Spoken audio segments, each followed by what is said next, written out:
Hello everyone. I know many of you are watching this video to fall asleep. Before you drift off, let me know in the comments what time you're watching and where you're from. Now, let's begin and relax together. You know how sometimes history feels like a slow-moving river? Well, the rise of Nazi Germany under Adolf Hitler was kind of like that. It started small, with just a few passionate voices speaking out against the Treaty of Versailles and the perceived injustices of the Weimar Republic. But over time, those voices grew louder and more numerous, gathering momentum like leaves swirling down a stream. As Hitler's message resonated with many Germans who felt lost and helpless after World War I, his popularity began to swell. Imagine a snowball rolling down a mountain, picking up speed and size as it went. By the time he became chancellor in 1933, he had already built a powerful following. But here's the thing. Hitler didn't just stop at speeches and rallies. He used those early successes to slowly chip away at Germany's democratic institutions, much like an artist carefully erasing parts of a painting. Before long, he'd become dictator, and his regime was reshaping the very fabric of German society. It's a bit like watching a garden grow. At first, you don't notice the changes, but soon you look up and find yourself surrounded by something entirely new. And just as a garden needs careful tending to thrive, Hitler's Germany required constant vigilance and control to maintain its twisted beauty. Now, I'm not saying this was easy to understand at the time. It's hard to see the full picture when you're living through history. But looking back, we can see how Hitler used fear, propaganda, and economic hardship to manipulate people's emotions and desires. It's a reminder that even in democratic societies, we need to stay vigilant and protect our freedoms. As we reflect on this period, it's worth asking ourselves, what warning signs did people miss? How could things have been different if more had spoken out against Nazi ideology? These are important questions to consider, especially in today's world where similar themes of nationalism and scapegoating are sometimes whispered in hushed tones. We try to avoid conflict by giving in to demands. That's kind of what appeasement policy was, trying to keep peace by letting Nazi Germany have its way. It's like offering a bully your lunch money, hoping they'll leave you alone. But here's the thing, it didn't work. In fact, it probably made things worse. Imagine you're standing in front of a rising tide, and instead of building walls, you're just moving further back. That's basically what happened. The British and French thought if they gave Hitler a little bit of land, he'd be satisfied. But he wasn't. He wanted more, and more, until eventually, there was nothing left but rubble. It's a hard lesson to learn, but sometimes standing firm is better than trying to buy peace. Does that make sense? History feels like a slow-moving river? Well, the German remilitarization of the Rhineland was kind of like that. It started quietly, but before long, it had swept up a lot of people and changed things dramatically. Imagine you're walking along a peaceful riverbank one day, and suddenly you hear the sound of boots marching across the water. That's basically what happened when Germany, led by Adolf Hitler, decided to send troops back into the Rhineland region in 1936. The Rhineland was supposed to be demilitarized according to the Treaty of Versailles after World War I. But Germany felt constrained by those rules. It's interesting to think about why this event was so significant. Some historians argue that it was a bold move by Hitler to test the resolve of the Western powers, particularly France and Britain. They didn't want to go to war over it, so they essentially gave Germany a free pass. But here's the thing. This act of defiance wasn't just about military might. It was also about national pride and reclaiming lost territory. For many Germans, it felt like a step towards regaining their country's former glory. As we reflect on this moment, it's worth asking ourselves, what does it mean to stand up for our beliefs, even if it goes against international agreements? Is there ever a time when following rules becomes more important than standing up for what we believe in? Remember, history often unfolds slowly, but its impact can be profound. The remilitarization of the Rhineland may seem like a small event now, but it played a big role in the lead-up to World War II. It's a reminder that seemingly minor actions can have far-reaching consequences. History feels like a tangled web. Well, let's take a closer look at Italy's involvement in Ethiopia during the early 1900s. Imagine you're sitting in a quiet cafe copyright in Rome, sipping espresso and chatting with a local historian. They might tell you that Italy's interest in Ethiopia was like a slow-burning fire. It started small, but grew stronger over time. At first, it seemed like just a romantic notion, the idea of reclaiming ancient Roman territories. But as the years passed, it turned into something more complex. You see, Ethiopia was like a stubborn rose bush, beautiful and proud, but also prickly and difficult to grasp. Italy wanted to civilize Ethiopia, but really they were just trying to expand their own influence. It's interesting to think about why Italy felt so compelled to intervene. Was it truly about bringing civilization to the backward Ethiopians, or was there something more self-serving at play? Maybe it was a mix of both. After all, isn't that often how things work in history? As you ponder this, imagine walking through Addis Ababa today. You'd see a city that's both African and Italian, blending cultures in unexpected ways. That's what happens when empires clash. Sometimes you get beautiful hybrids, but sometimes you get scars that never fully heal. History feels like a slow-moving river? Well, the Japanese invasion of Manchuria was kind of like that. It started back in 1931 when Japan decided to take over this region in northeastern China. At first, it seemed like just another military move, but little did anyone know it would be the beginning of a long, complicated journey. Imagine you're walking through a forest and suddenly you hear rustling leaves behind you. That's kind of what happened here. The world wasn't paying much attention, but Japan was quietly making its way deeper into Manchuria. They set up their own government there, calling it Manchukuo, which sounds almost poetic, doesn't it? But here's the thing. This wasn't just about borders. It was about resources too. Manchuria had rich coal mines and iron deposits, like hidden treasures waiting to be uncovered. It's a bit like finding out your neighbor has been secretly digging in your backyard. It might seem harmless, but it's still a bit unsettling. Now, I'm not saying Japan's actions were right or wrong, but they did leave quite a mark. The invasion led to years of conflict and changed the balance of power in East Asia. It's a reminder that even small steps can have big consequences, isn't it? Just like how one misplaced step in the woods can lead you further from home than you ever imagined. What do you think about this period in history? Does it make you wonder how such events come to pass? History seems to move in unexpected ways. The German-Soviet non-aggression pact is one of those moments that always leaves me thinking. It was like two old rivals deciding to put aside their differences for a while, maybe even becoming temporary allies. Imagine if your best friend from childhood suddenly became your business partner. It would be quite a surprise, right? This pact happened in 1939, when Germany and the Soviet Union agreed not to attack each other. It's interesting because both countries had been enemies before, but they decided to work together against a common threat, Poland. It's kind of like joining forces with your arch nemesis to take down a bigger bully. But here's the thing. This alliance didn't last long. It ended abruptly when Germany invaded the Soviet Union in 1941. It's almost like a marriage that seemed perfect at first but turned out to be a messy divorce. This pact is often seen as a clever move by Hitler to avoid fighting on two fronts, but it also gave him time to prepare for his invasion of the Soviet Union. What do you think about this unusual alliance? Does it make sense to you, or does it seem like a strange turn of events in history? History feels like a slow-moving river? Well, the German annexation of Austria was kind of like that. It happened gradually, but with increasing speed towards the end. Imagine you're standing on the banks of this river, watching as more and more water flows in from upstream. At first, it's just a trickle, but soon it becomes a steady stream. As Germany under Hitler began to exert its influence over Austria, it was almost imperceptible at first, but bit by bit, the boundaries between the two countries started to blur. It was like watching a painting slowly fade away, piece by piece.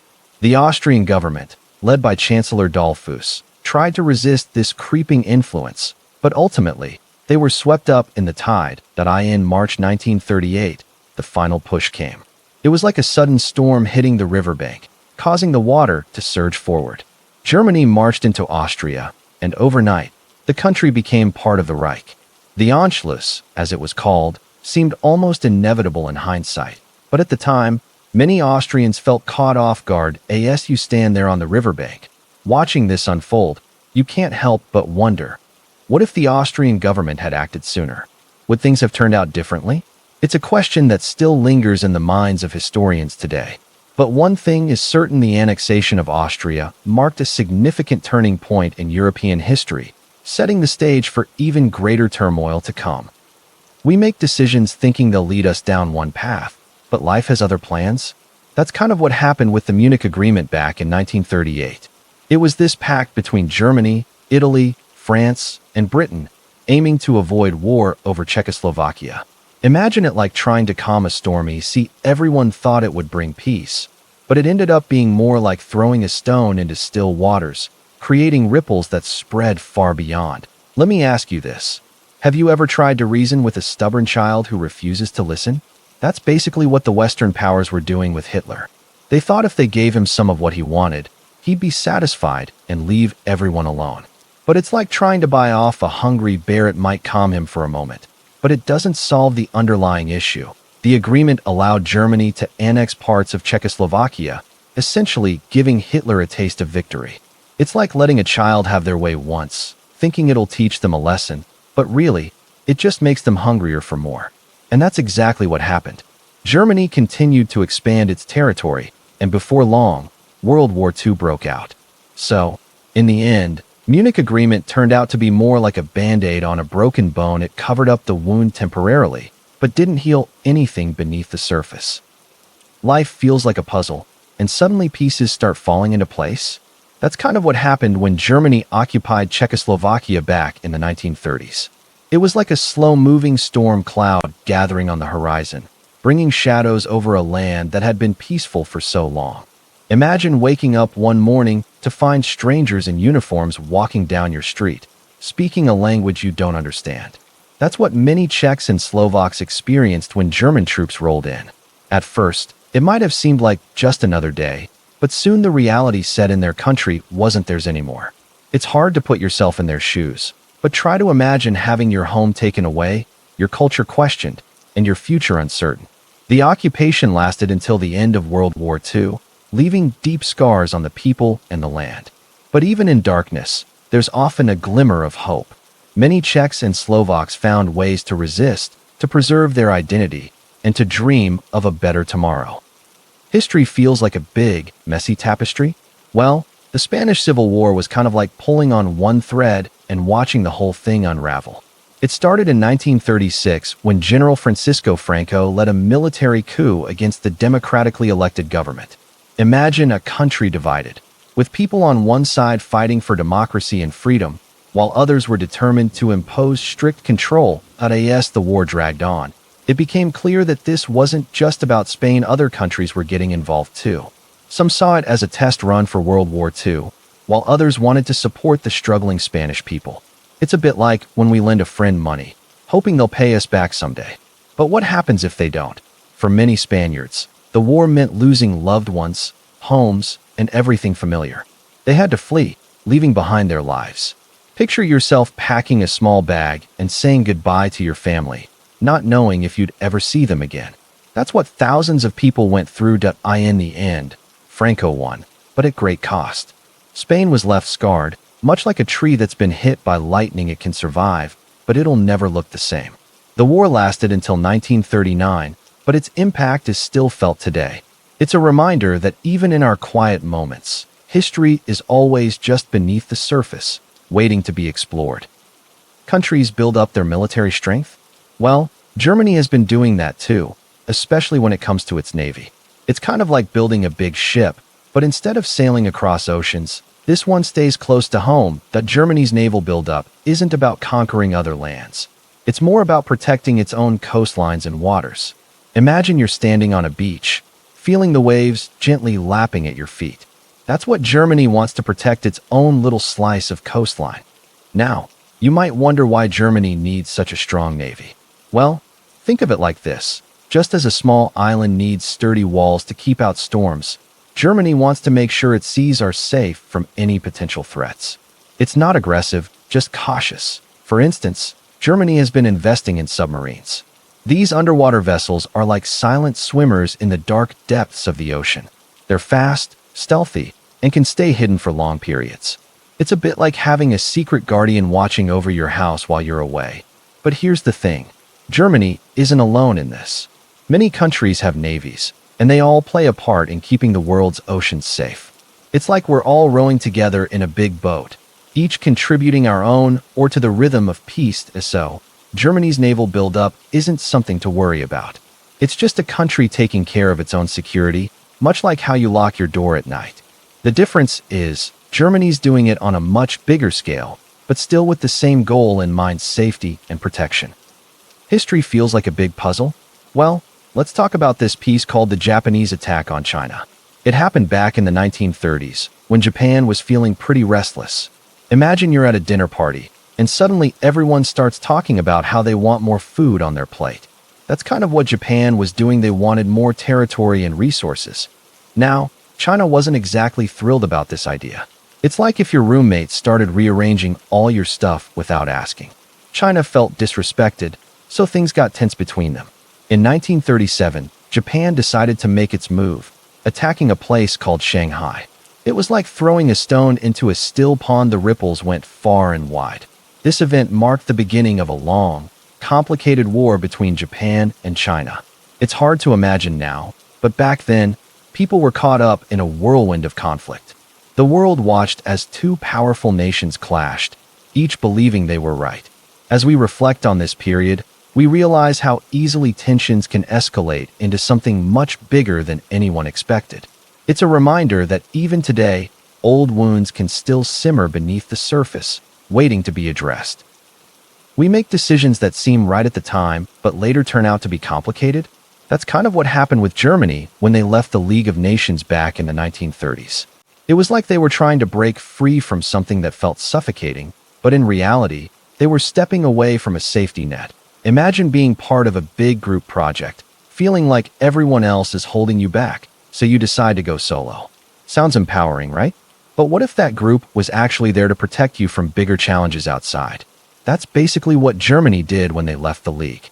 They thought they could handle things on their own, but soon found themselves facing much tougher opponents than before. It's interesting because, at first glance, leaving might seem like gaining freedom, but often, it's more like trading one set of problems for another. The League wasn't perfect, but it had its uses. Without it, Germany found itself struggling to find allies and facing criticism from other countries. It's a reminder that sometimes, even if something doesn't feel quite right, it might still be better than going it alone. History feels like a slow-moving river? Well, let's dip our toes into the waters of Italy's invasion of Albania back in the early 1930s. It was like a summer breeze that turned into a storm. Mussolini, the Italian leader, had his eyes set on expanding his country's influence. He saw Albania as a strategic foothold, much like a stepping stone across the Adriatic Sea. Imagine walking along a winding mountain path. That's kind of what Italy did. They crept in slowly, taking control of key cities and ports. The Albanians, caught off guard, struggled to resist this gradual takeover. It was like trying to hold water in your hands. The more you squeeze, the more slips away. As the years passed, Italy tightened its grip. They brought in settlers, built roads, and even renamed places after Italian heroes. It was as if they were painting a mural over Albania's landscape, layer by layer. But beneath all this change, the Albanian spirit remained strong, much like a flame flickering in the wind. This invasion raises questions about identity and power. What does it mean when one country takes control of another? How do people maintain their sense of self under foreign rule? These are questions we still grapple with today, aren't they? History feels like a slow-moving river? Well, the German remilitarization of the Danzig corridor was kind of like that. It started quietly, but before long, it had swept up so much momentum that it became hard to stop. Imagine you're standing on the banks of a peaceful lake, watching the sun set over the water. That's what life was like in Poland after World War I.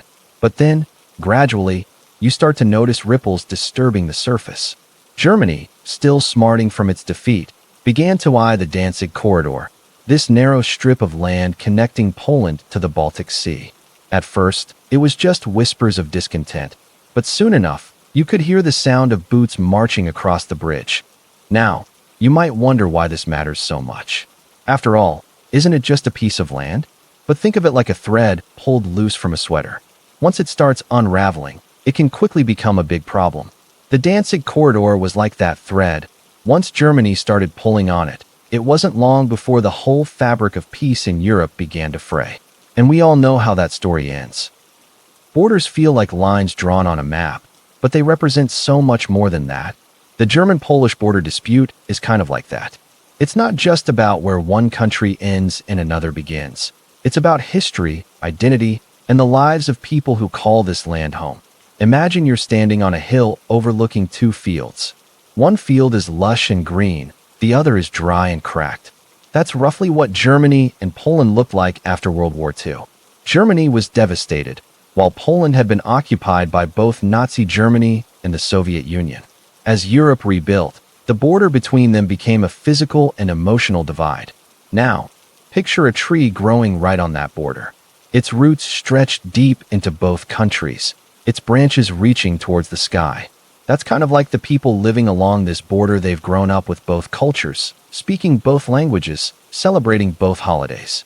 But when you look closer, you might notice that one side of the tree is pruned, while the other isn't. That's what happens when countries have different ideas about how to manage shared resources like forests or waterways. As time passed, tensions eased somewhat, but old wounds still linger. Like a scar on your hand, it may not hurt anymore, but you can still see it there. Today, both countries are working on healing these historical wounds, recognizing that their shared past is also part of their present. It's a reminder that even in the most divided places, there's always room for growth and understanding. Things seem fine one day, but the next morning everything feels off. That's kind of what happened in Germany back in the 1920s. The economy was doing well, people were optimistic, and then suddenly it all started unraveling. It's like watching a beautiful tapestry slowly come apart, thread by thread. Imagine waking up one day and finding out that the money in your pocket isn't worth as much as you thought. That's basically what happened to Germans during this time. Prices went up and up, faster than you could keep track of. A loaf of bread that cost a few marks yesterday might cost 10 times that today. It's hard to wrap your head around, isn't it? People started hoarding cash, anything of value, just in case.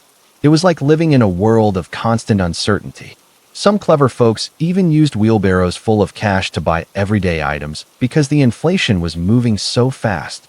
Can you imagine going grocery shopping with a wheelbarrow full of money? It sounds absurd now, but that's how desperate people became. As the crisis deepened, jobs disappeared, businesses failed, and families struggled to make ends meet. It was a difficult time, no doubt about it. But here's the thing. From those ashes, something remarkable grew. A new sense of community emerged, and innovative solutions were born. People came together to support each other through the tough times. It's funny how challenges can do that, isn't it? They have a way of revealing our true character and bringing out the best in us. And who knows, maybe we can learn from Germany's experience. After all, history often repeats itself in unexpected ways. What do you think? Have you ever faced a financial challenge that seemed insurmountable at first? How did you cope? History seems to repeat itself? Well, take a look at what happened in Europe in the early 20th century. It's like watching a storm brew on the horizon. Fascist ideologies began to rise, much like a dark cloud spreading across the continent. These movements promised order and strength, but they brought nothing but chaos and destruction. Imagine a garden where flowers once bloomed freely. That's what Europe was like before. But then, weeds started growing, choking out the beauty. Fascism was like those weeds. It seemed strong at first, but soon it strangled everything good. Leaders like Hitler and Mussolini claimed to be the solution, but they were actually the problem. It's hard to understand why people would follow such toxic ideas, isn't it? Maybe they felt lost and needed someone to tell them what to do. Or perhaps they were scared and thought these leaders could protect them. Whatever the reason, the result was devastating. Wars broke out, innocent lives were lost, and entire communities were torn apart. As we reflect on this period, we might wonder, what can we learn from it? How can we prevent similar darkness from rising again? These are questions we should all consider, especially now when we see echoes of those same fears and divisions in our world today. We make big decisions thinking they'll solve everything, but they end up creating more problems. That's kind of what happened after World War I. The Treaty of Versailles was meant to bring peace and justice, but it actually made things worse. It's like trying to fix a broken vase by gluing it back together. It might look okay at first, but eventually, it'll crack again. Imagine you're playing a game of Jenga. You remove one piece, thinking it'll make the tower stronger, but really, you've just set it up to fall. That's what the treaty did to Germany. It forced them to take all the blame for the war and pay huge fines.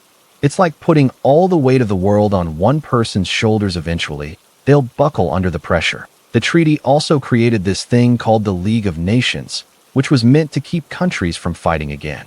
But it turned out to be like a watchdog with no teeth. It couldn't do anything when countries wanted to fight anyway.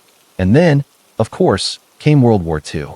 You see, sometimes our attempts to fix things end up making them worse.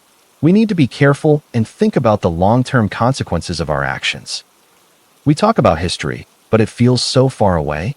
German rearmament is one of those topics that might seem abstract, but it actually touches our lives today. Imagine Germany after World War II, a country broken, its people struggling to rebuild. Now picture this. Over time, Germany slowly starts to heal, both physically and economically.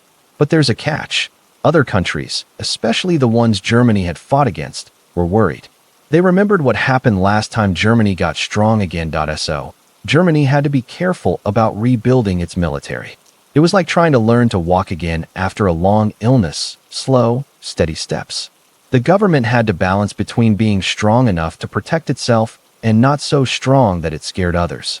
This process took decades, but gradually, Germany became a powerful nation once more. Today, when we hear about Germany's role in European politics or its influence in global affairs, we're seeing the result of this careful rebuilding. It's a reminder that even from the darkest times, countries can rise again, but also that healing takes time and careful consideration. We talk about countries expanding their influence. Well, Japan's been doing that in Asia for a while now. It's kind of like watching a slow-moving river flow through the landscape. At first, it might seem subtle, but over time, you notice changes. Japan started this journey after World War II when it was rebuilding itself. They focused on becoming strong economically, which worked out well for them. As they grew, they began to reach out more to other Asian countries. It's a bit like planting seeds. You don't see immediate results, but eventually, you get a beautiful garden. One way Japan expanded was through business. They invested in other countries' industries, creating partnerships. This helped strengthen ties between nations. Imagine it as weaving threads together. Each thread represents a country, and as they connect, you get a stronger fabric. Another approach was through culture. Japan shared its art, music, and food with neighboring countries. It's similar to sharing a warm bowl of ramen on a cold day. It brings people together. This cultural exchange helped create bonds between Japan and other Asian nations. Now, some people worry about Japan's growing influence. They wonder if it might overshadow other countries. But think of it like a big tree. As it grows taller, it provides shade for many creatures. Japan's strength can benefit others if used wisely. What do you think about this slow, steady expansion? Do you see any potential challenges or benefits for the region? We hear stories about history that seem hard to believe, like how people were convinced to do things that went against everything they believed in. That's kind of what happened with German propaganda during World War II. It was like a big, clever trick they played on their own people. Imagine you're at a big party, and everyone around you is cheering for the same team. You start to feel like you should cheer too, even if you're not really sure why. That's kind of how the Germans felt.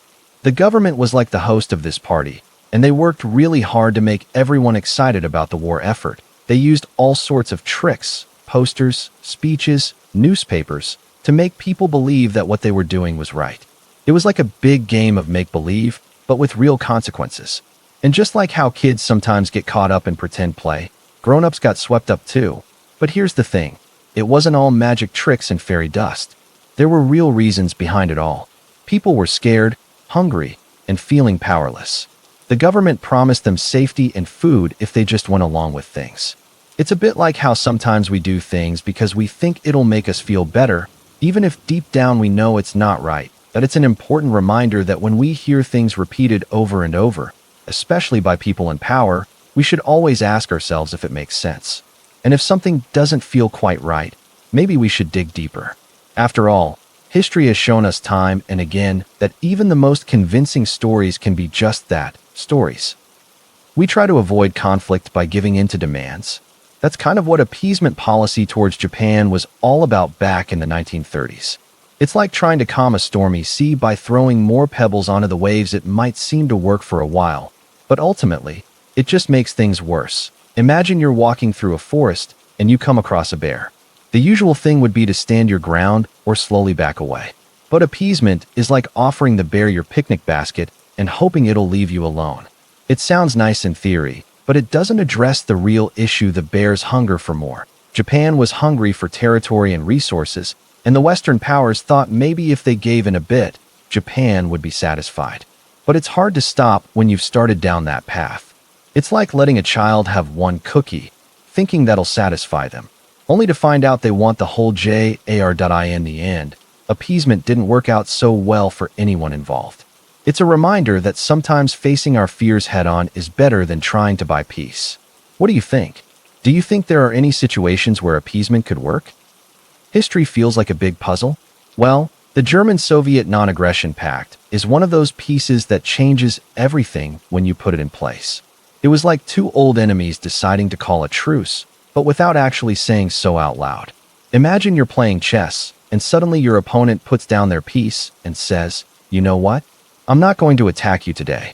It's a bit confusing at first, but then you realize it could actually work in your favor. This pact meant Germany and the Soviet Union agreed not to attack each other for 10 years. But here's the thing, they didn't tell anyone else about it. It was like keeping a secret from the rest of the chessboard. Some people saw it as a clever move by both sides, while others thought it was just a temporary peace. Either way, it had big implications. For example, Germany suddenly had more freedom to focus on Western Europe without worrying about the Soviets. And the Soviets got some much-needed breathing room too. But it also meant neither side could really trust the other, which made things complicated down the line. It's funny how sometimes the most unexpected moves in history can lead to such far-reaching consequences, isn't it? History feels like a slow-moving river? Well, the Italian invasion of Greece was kind of like that. It started back in 1940 when Italy decided to join forces with Germany and invade Greece. But it wasn't like a sudden storm. It was more like a gradual creep of autumn leaves across a forest floor. Imagine you're sitting by a quiet stream, watching the water flow lazily by. That's kind of how this invasion felt at first. Italy's army moved into Albania, which borders Greece, and then slowly but surely made its way deeper into Greek territory. It wasn't until October 1940 that they actually crossed the border into Greece proper. Now, you might wonder why Italy would do such a thing. Well, it's a bit like trying to catch fish in a small pond. They thought invading Greece would give them control over the entire Balkan region, making it easier to manage their other territories. But here's the thing. Just because you cast your line into the water doesn't mean you'll always catch something big. And in this case, Italy found itself in over its head. The Greeks, led by General Ioannis Metaxas, were ready for them. It's like they had been practicing their fishing skills in secret, waiting for the perfect moment to strike. They put up quite a fight, and before long, Italy found itself struggling to make progress. By April 1941, they'd managed to push the Greeks back, but at what cost? This whole situation reminds me of a saying my grandmother used to tell me: "You can't rush a river." Sometimes, even when we think we're moving quickly towards our goals, life has other plans. And that's exactly what happened to Italy during this invasion.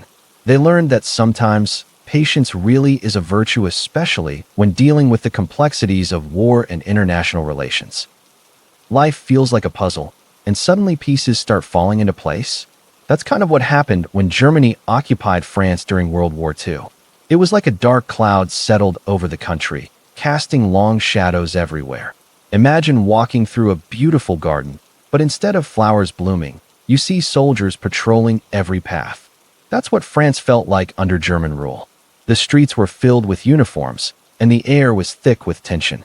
People went about their daily lives, but there was always this underlying fear lurking beneath the surface that it's hard to imagine now. But Paris, the city of light, became a city of shadows. The Eiffel Tower stood tall, but its usual sparkle was dimmed. The Louvre Museum closed its doors, and many famous artworks were hidden away for safekeeping. Life went on, but it wasn't normal anymore. People had to be careful about what they said and did.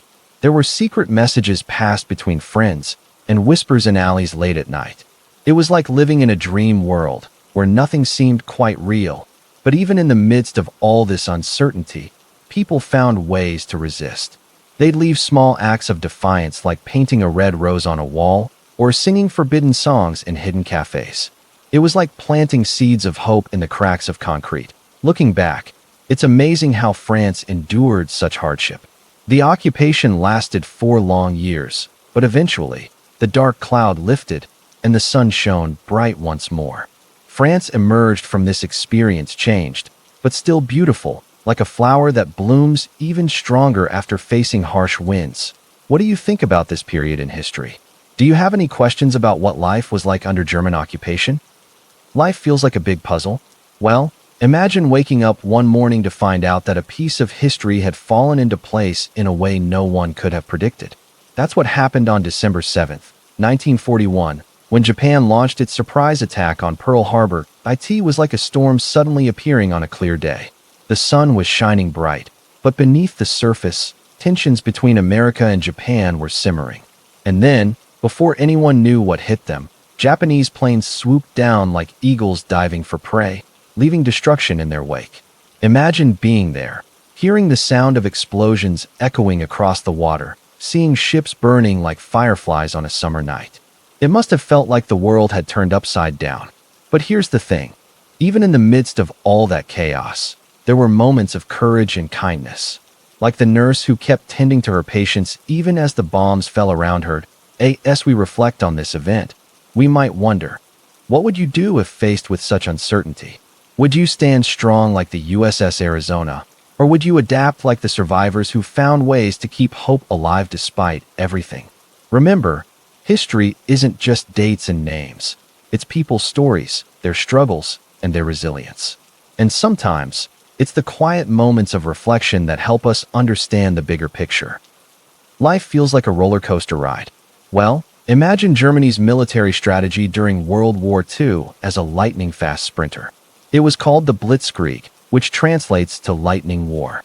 These German soldiers were like swift cheetahs, moving quickly and striking fast. Imagine you're driving down a highway, and suddenly, there's this speeding bullet beside you. That's kind of what the German army did. They'd move rapidly across enemy territory, catching opponents off guard. It was like a surprise thunderstorm on a clear day. But here's the thing. While it seemed so quick and powerful, it wasn't always easy. The soldiers had to be well-trained and work together seamlessly, like a well-oiled machine. And sometimes, even with all that speed, they faced unexpected obstacles. Now, I'm curious, have you ever felt like you're in a situation that's moving too fast for you to keep up? Maybe it's like being swept away by a strong current in a river. How do you think you would handle that? History feels like a distant memory? Well, let's take a step back and imagine what it must have been like when Germany invaded Poland in 1939. It was like a storm rolling in on a clear day, catching everyone off guard. The German army, like a well-oiled machine, swept across the border, leaving destruction in its wake. Imagine waking up one morning to find your peaceful village suddenly surrounded by tanks and soldiers. It must have felt like the world had turned upside down. As the news spread, people's hearts raced with fear and uncertainty. Some tried to flee, while others stood their ground, determined to defend their homes. The sound of gunfire and explosions filled the air, making it hard to think straight. It was a chaotic time, full of confusion and panic. But amidst all this turmoil, there were moments of bravery and kindness too. Neighbors helped neighbors, and strangers became friends in the face of adversity. It's a reminder that even in the darkest times, humanity can shine through. Life feels like a slow-moving river? Well, imagine Denmark and Norway as two peaceful lakes, surrounded by lush forests and rolling hills. Then picture Germany as a strong current that suddenly flows into these lakes. That's kind of what happened when Germany occupied Denmark and Norway during World War II. At first, things seemed calm. The German troops arrived quietly, like a gentle breeze rustling through leaves. But soon, the occupation became as heavy as a stone dropped into those lakes. People's lives were disrupted, like ripples spreading across the water. Resistance movements formed, like fish swimming against the current. Some Norwegians even used skis to smuggle supplies. Much like salmon leaping upstream. As time passed, the occupation grew stronger, like algae blooming in the lake. Many Danes and Norwegians had to adapt, finding ways to survive and resist, just as plants learned to thrive in challenging conditions. The war ended eventually, leaving behind scars, but also resilience, much like the way a river carves its path through rock over time. Life feels like a puzzle, and suddenly pieces start falling into place. That's kind of what happened in Europe back in the 1940s. Germany, under Adolf Hitler's leadership, was like a storm cloud gathering on the horizon. They had been eyeing their neighbors for a while, and one day they decided to make their move. Imagine Belgium, the Netherlands, and Luxembourg as three old friends standing together, each with their own unique character but united in their desire for peace. Germany came knocking on their doors, claiming they needed to protect themselves from threats within. It was like a neighbor showing up uninvited, saying they were there to help but really wanting to take over the house. These countries tried to stand strong, but Germany's military was like a powerful river it swept through quickly and left little resistance in its wake. The invasion happened so fast that it felt like a dream, leaving everyone wondering if it had all been some terrible nightmare. As we reflect on this period, it's worth asking, what would you do if faced with such a situation? Would you fight back, try to negotiate, or hope it passes you by? These questions remind us that even in the darkest times, there's always a choice to be made. Life feels like a long, cold winter. That's kind of what the people of Leningrad went through during the German siege. It lasted for over 2 years, from 1941 to 1944. Imagine being trapped in a city with no way out, surrounded by enemy forces. The Germans had blockaded the city, cutting off all supplies and communication. That IT was like being in a dark room with no light at the end of the tunnel. People had to ration food and water, sometimes going hungry for days. The streets were empty and silent, except for the sound of artillery fire in the distance. It was a time of great hardship and suffering, but also of incredible resilience. You might wonder how people survived such conditions. Well, they found ways to make do with what little they had. They shared what little food they could scrounge up, looked out for each other, and even found moments of joy in the midst of all that pain. It's a reminder that even in the darkest times, there's always hope. The siege finally ended when the Soviet army broke through the German lines in January 1944. But the scars of those long, cold years remained. It was a test of endurance that changed Leningrad forever. History feels like a complex tapestry, woven from countless threads of events and decisions.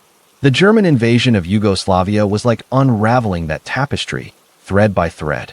It began innocently enough, with Germany's expansionist ambitions creeping across Europe like a slow-moving shadow. But before long, it had become a maelstrom of conflict, engulfing an entire nation in its wake. Imagine Yugoslavia as a delicate flower, its petals representing different ethnic groups and regions. Germany came along and plucked those petals one by one, leaving behind only the bitter taste of loss and division.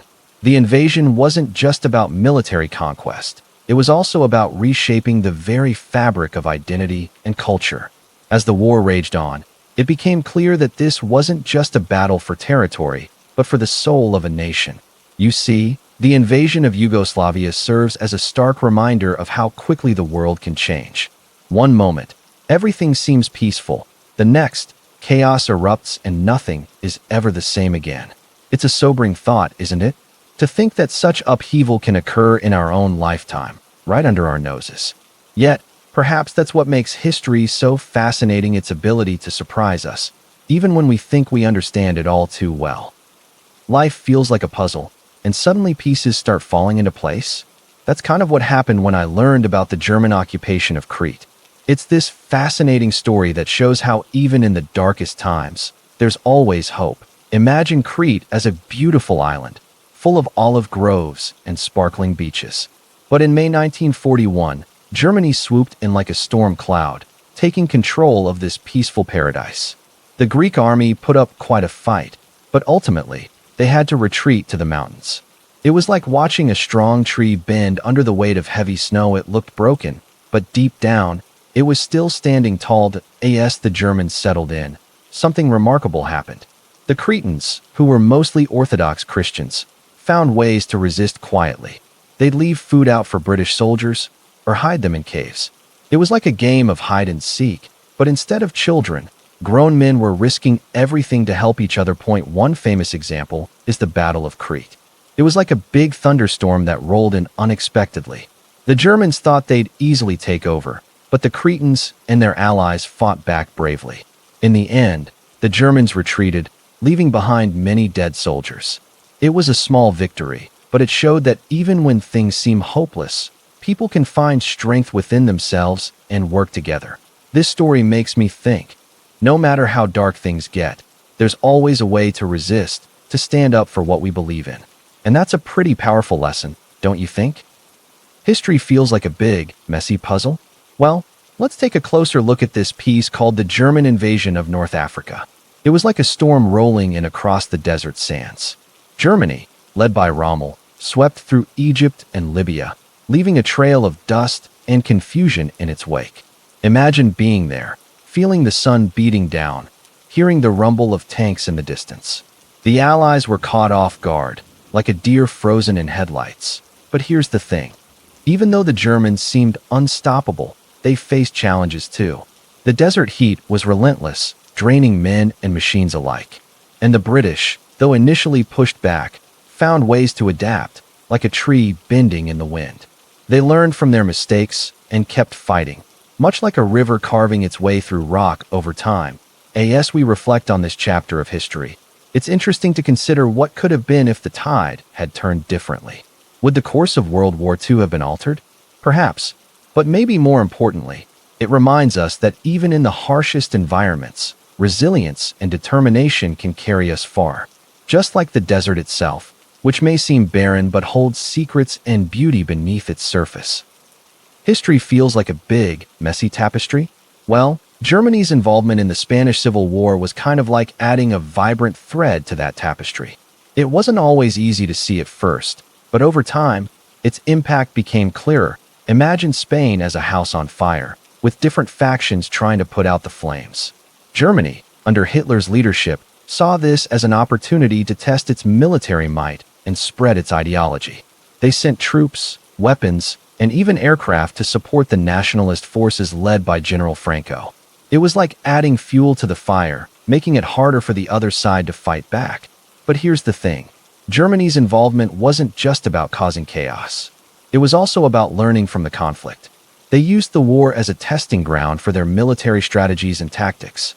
It was like Germany was saying, hey, let's see how our army performs in real combat conditions. And what did they learn? Well, they discovered that their air force was particularly effective, which later became crucial during World War II. Now, I know this might sound a bit confusing, but stick with me.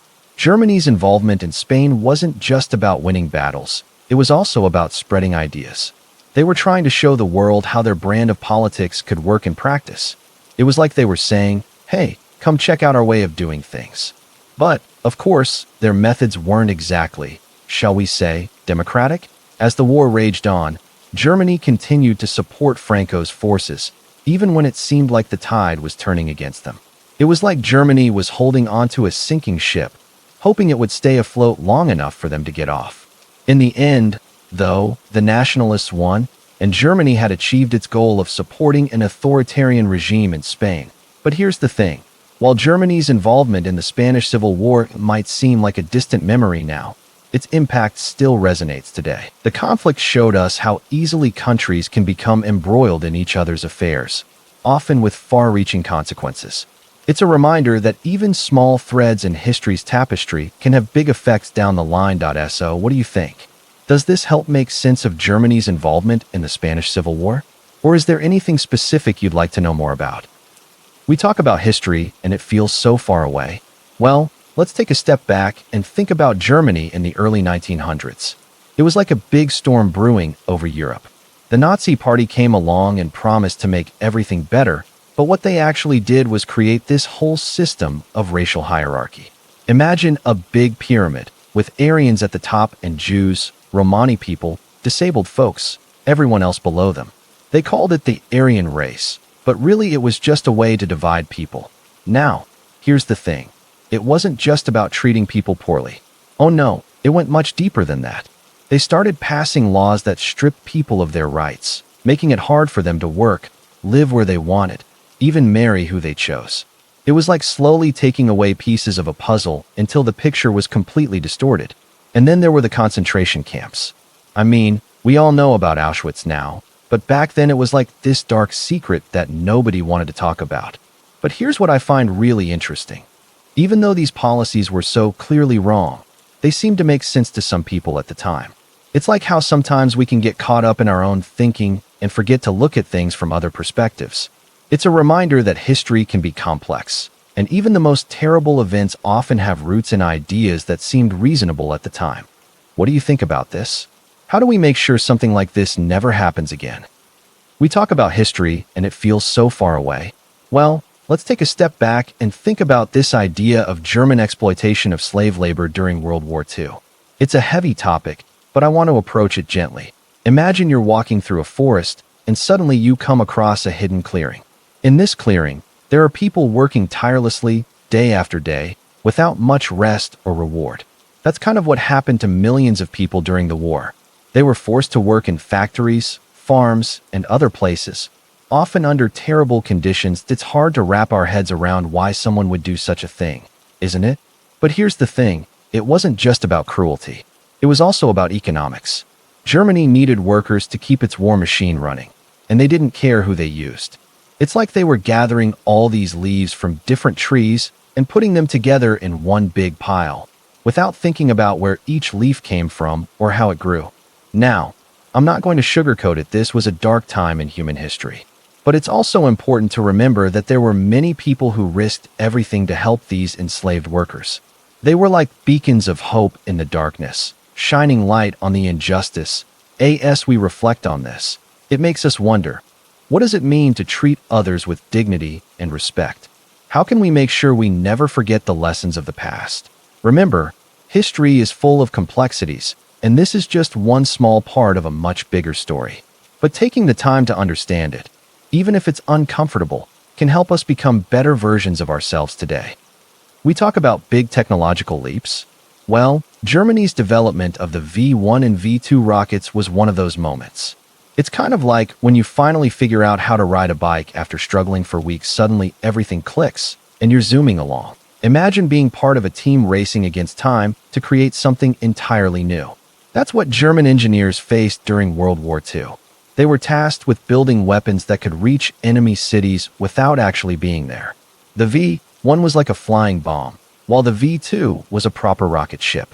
Both were groundbreaking, but the V2 was particularly impressive. It could travel further than any other object ever made at that point. That it's interesting to think about how these rockets changed warfare forever. Suddenly, cities could be attacked from hundreds of miles away.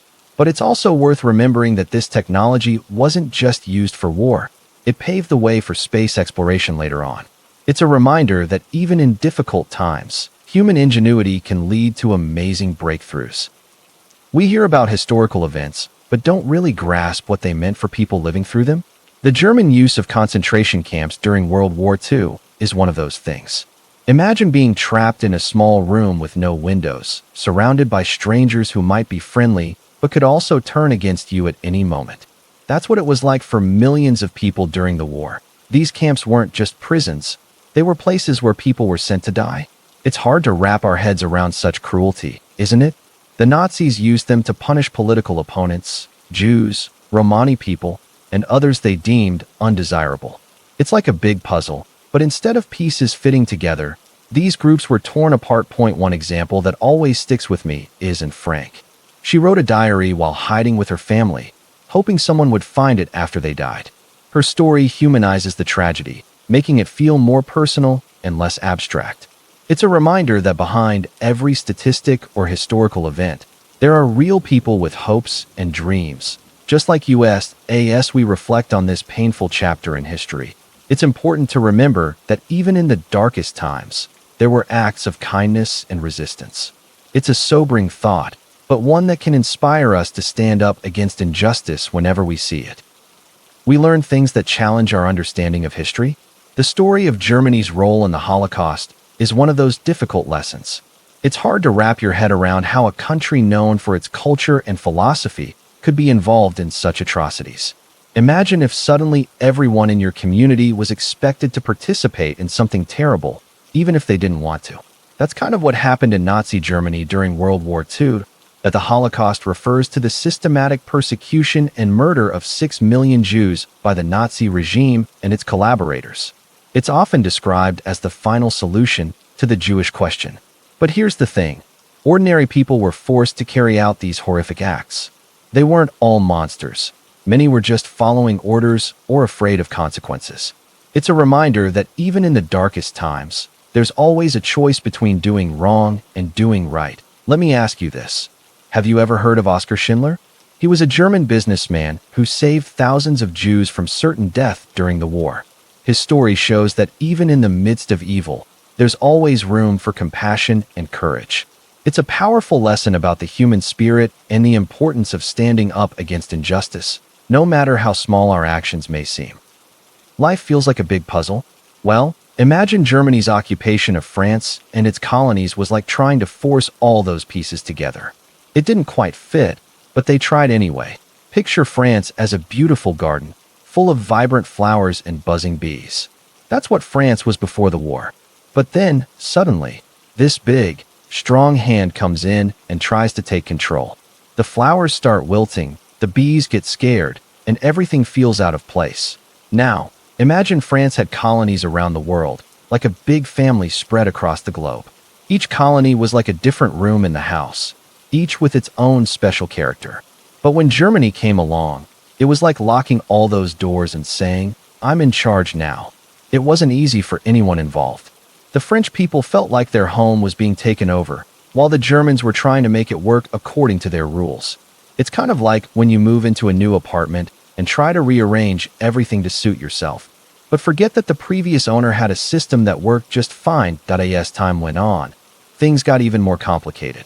Some people started to question whose garden this really was, and whether the new arrangement was truly better. It's a bit like looking at a puzzle and wondering if forcing all those pieces together was worth losing sight of the original picture. In the end, it took a lot of effort to untangle all this mess and restore France to its former beauty. But that's often how it goes with big changes. We learn from them, but they leave their mark on us forever. We talk about history like it's just dates and names, but really, it's people's lives, right? Let me tell you something about Germany during the war. They took over these territories, kind of like someone moving into your house without asking. And they try to make them work for their own benefit, but it was all pretty messy. Imagine you're visiting a friend who just moved into a new place. You'd probably try to make it feel like home, right? But what if you just took over their whole neighborhood and started telling everyone else what to do? That's kind of what Germany did. They tried to make these occupied territories work smoothly, but it was hard. For example, in Poland, they had this idea called the general government. It was supposed to be an efficient system, but really, it was more like trying to fit a square peg into a round hole. They were trying to make people live differently than they wanted to, which caused a lot of problems. That's funny, isn't it? We always talk about winners and losers in history, but sometimes the ones who seem to win end up losing too. Germany thought they were gaining so much, but really, they were just causing trouble for themselves and others. Life feels like a big storm, and we're all just trying to weather it. Well, imagine that storm was World War II, and one of the biggest battles was fought right above England. That's what happened during the Battle of Britain. It was like a dogfight in the sky, with German planes swooping down from across the channel, trying to take control of the air. But the British pilots were like eagles, soaring through the clouds, ready to strike. They had this amazing radar system that gave them early warning, kind of like having a sixth sense. Imagine you're sitting in your backyard on a sunny day when suddenly you hear the rumble of thunder. That's what it must have felt like for the people on the ground as the battle raged above. The Germans thought they could easily overpower the Brits, but it turned out to be quite the opposite. It was like watching a chess match, each side making their moves, waiting for the other to slip up. In the end, the British won, and it was a huge turning point in the war. It's funny how sometimes the smallest victories can make such a big difference, isn't it? History feels like a big, messy puzzle. Well, let's talk about one of the biggest pieces, Germany's invasion of the Soviet Union. It was like a storm rolling in across Eastern Europe, bringing destruction and change wherever it went. Imagine you're standing in a field on a summer day when suddenly dark clouds appear on the horizon. That's kind of what it was like when Germany launched Operation Barbarossa in June 1941. The Soviet Union, led by Joseph Stalin, had been making friends with Germany just a few years before, but now they were facing off against each other. As the German army marched across Russia, it was like watching a river overflowing its banks. The Soviets tried to hold back, but the Germans kept pushing forward. It was a brutal fight, with both sides losing thousands of soldiers every day. The weather didn't help much either. Freezing cold winters and scorching hot summers made life miserable for everyone involved. Now, here's something interesting. Did you know that the invasion actually slowed down Germany's war effort? It's true. They got so caught up in fighting the Soviets that they couldn't focus as much on other battles. It's a bit like trying to juggle too many balls at once. Eventually, you drop one. But even though the invasion was a big deal, it wasn't the end of the story. The war dragged on for years after that, causing untold suffering for millions of people. It's a reminder that sometimes, even the biggest events in history have ripple effects we can't fully see at first. What do you think about this part of history? Does it make you wonder how things might have turned out differently if Germany hadn't invaded the Soviet Union? We talk about war strategies. Well, there's this interesting concept called scorched earth.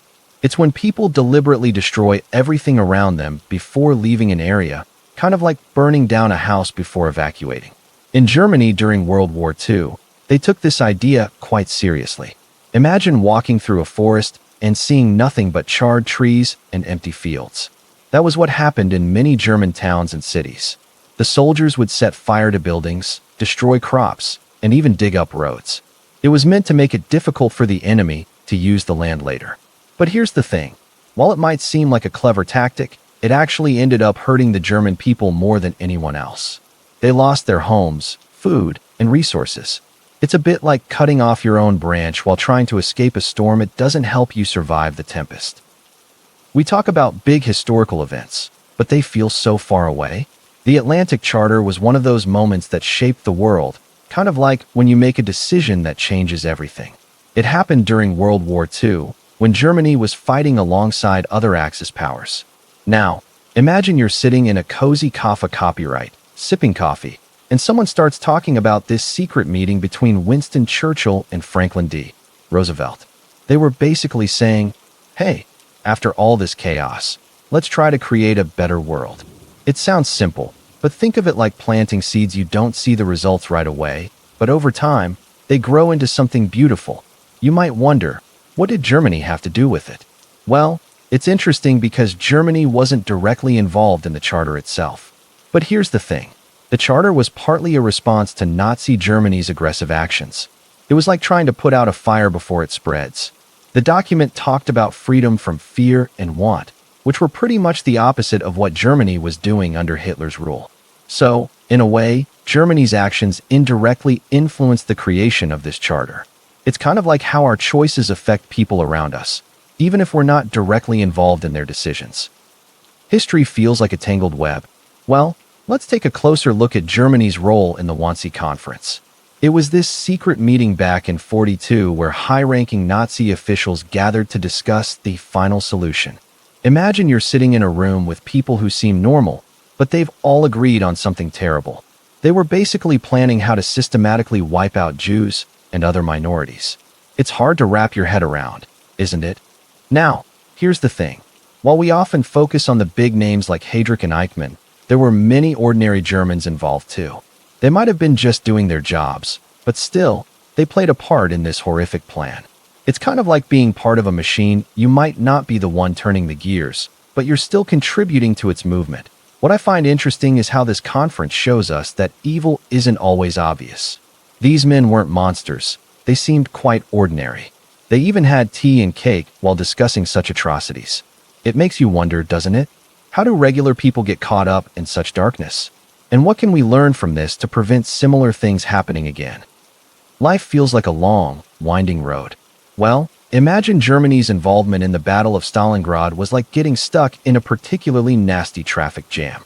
It started out all smooth and confident, but before long, things got real messy.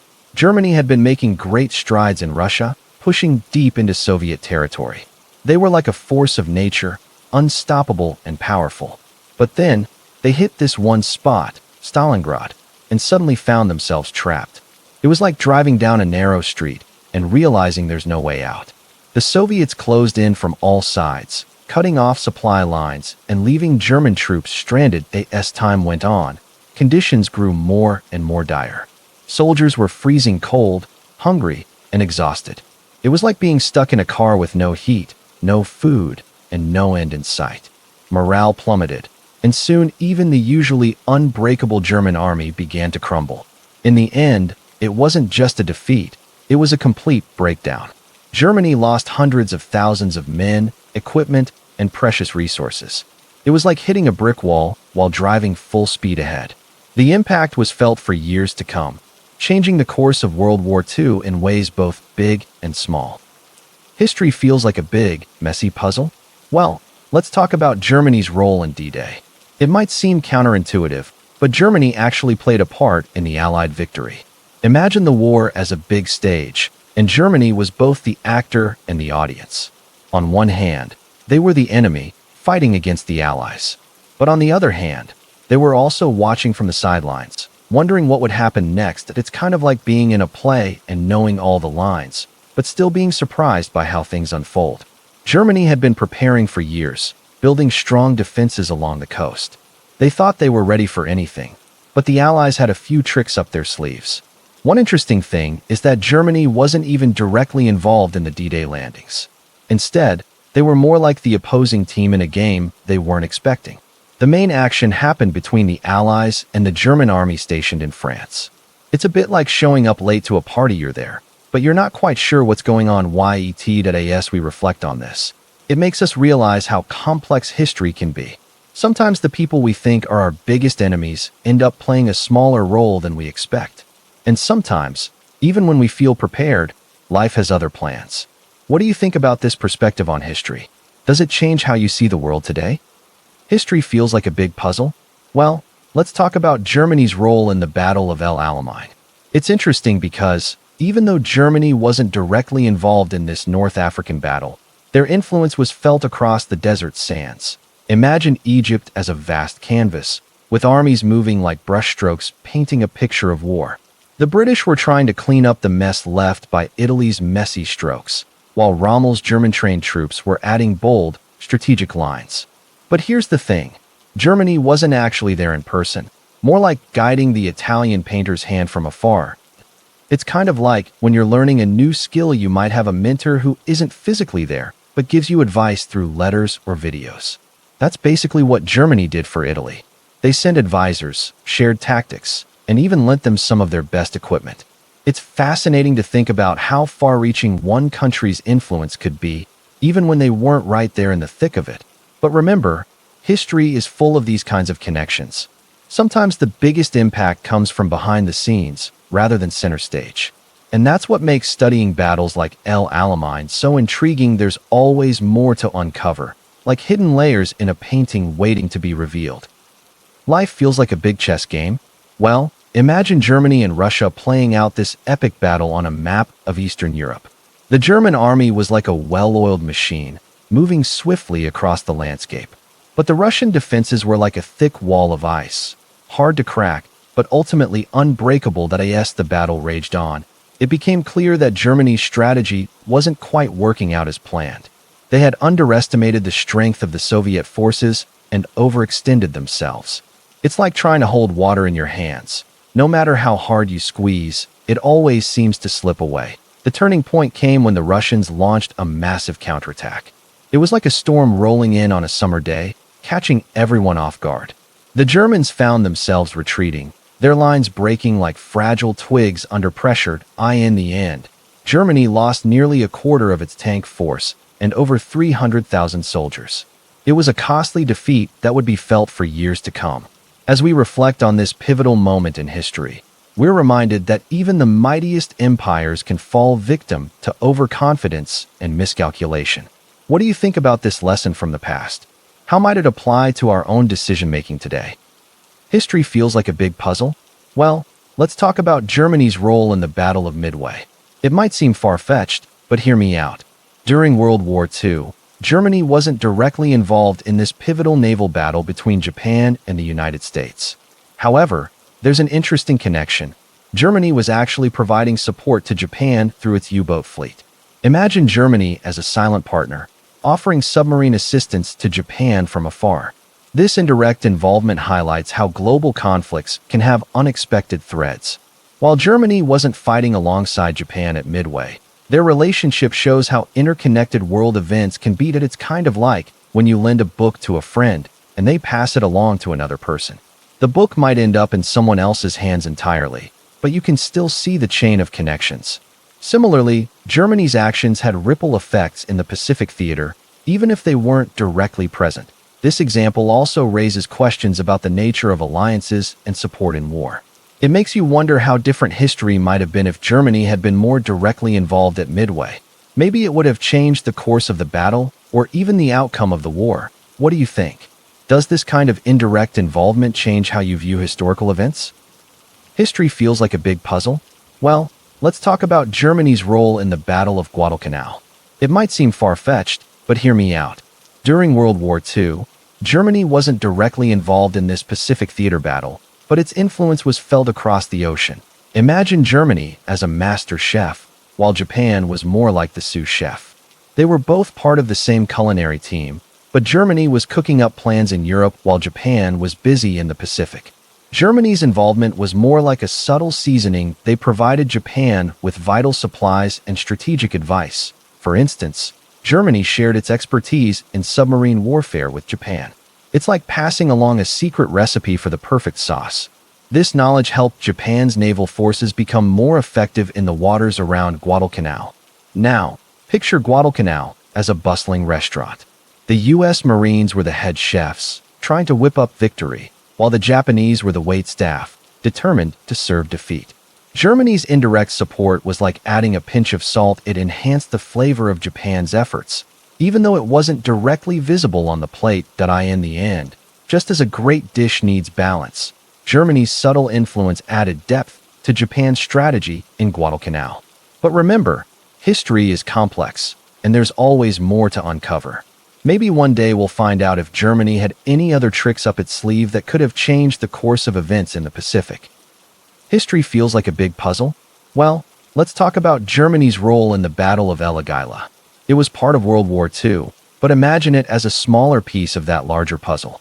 Picture this. It's 1941, and the war is heating up across North Africa. The German army, led by General Erwin Rommel, is trying to push through Egypt towards the Suez Canal. They've made some good progress, but they're facing tough resistance from British forces. Now, El Agheila was a strategic spot. Think of it as a crossroads in the desert. If the Germans could take control of it, they'd have a better chance of winning the battle. But here's the thing. Rommel's troops were tired and outnumbered. It was like trying to hold water in your hands on a hot day.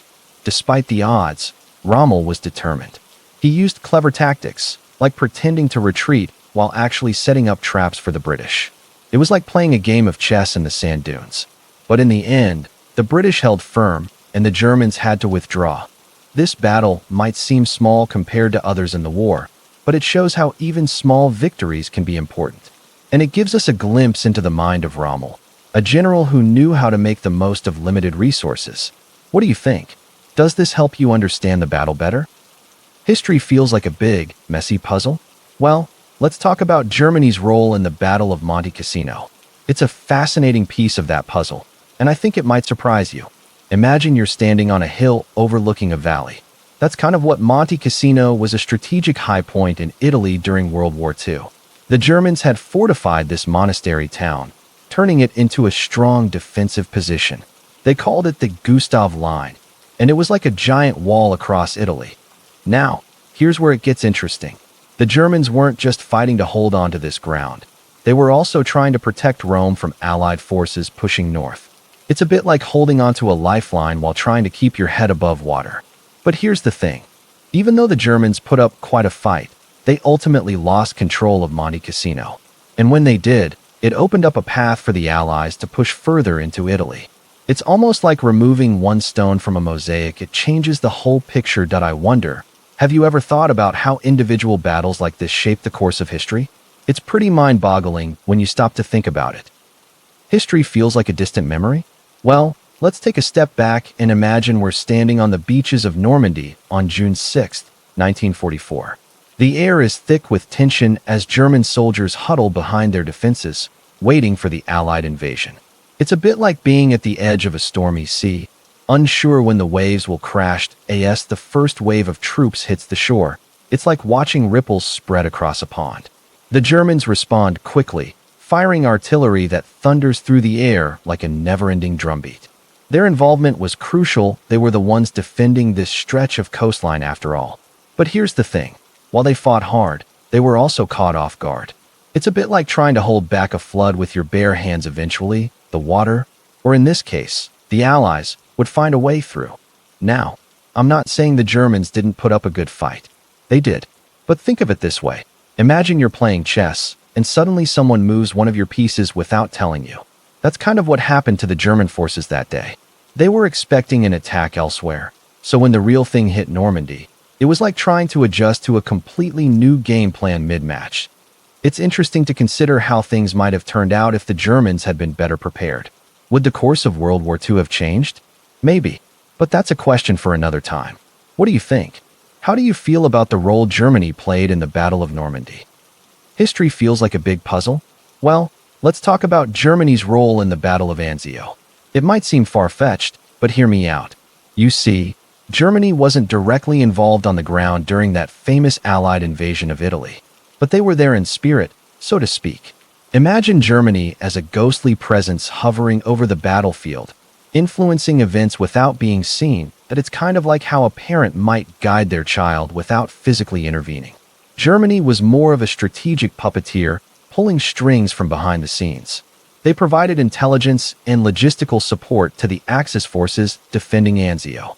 It's a bit like giving someone directions without actually driving the car yourself. Now, you might wonder why Germany would care about a battle happening thousands of miles away. Well, it's because they were fighting on multiple fronts, remember? They needed to keep their enemies busy wherever possible.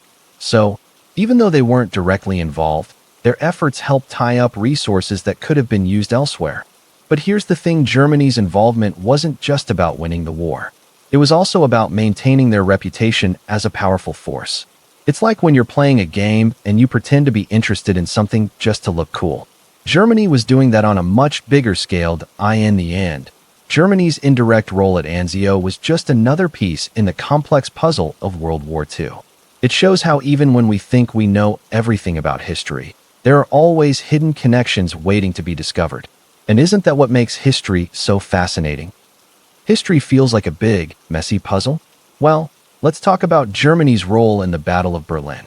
It's kind of like trying to piece together a beautiful mosaic, but with war instead of tiles. Imagine Berlin as this vibrant city, full of life and energy. But then, suddenly, it's under attack from all sides. The German army was like a strong oak tree, standing tall against the storm. They fought hard, but eventually, the winds of change blew through. You see, Germany had been fighting on two fronts, like having two enemies pulling on opposite ends of a rope. It was exhausting, and when the Allies finally broke through, it was like the rope snapped, leaving Germany reeling. Now, here's an interesting thing. Did you know that many German soldiers were actually fighting for their homes, not just for Hitler? It's a bit like being forced to defend your own backyard. Even if you don't agree with the person who owns it, as the battle raged on, Berlin became more and more isolated, like an island surrounded by rising tides. The people there must have felt so trapped and scared. It's heartbreaking to think about that in the end, Germany surrendered and Berlin fell. But you know what? Even in defeat, there's always a chance for renewal. Just like how a forest regrows after a fire, maybe Germany could have started anew. But that's a story for another time. Life feels like a long, winding road. Well, imagine Germany's involvement in the Battle of Stalingrad was like getting stuck in a particularly nasty traffic jam. It started out promising enough. Hitler thought he could just drive right through Russia and claim victory. But things quickly got complicated. The Russian winter rolled in, cold and unforgiving, like a grumpy neighbor who won't let you park on their lawn. And the Soviet army?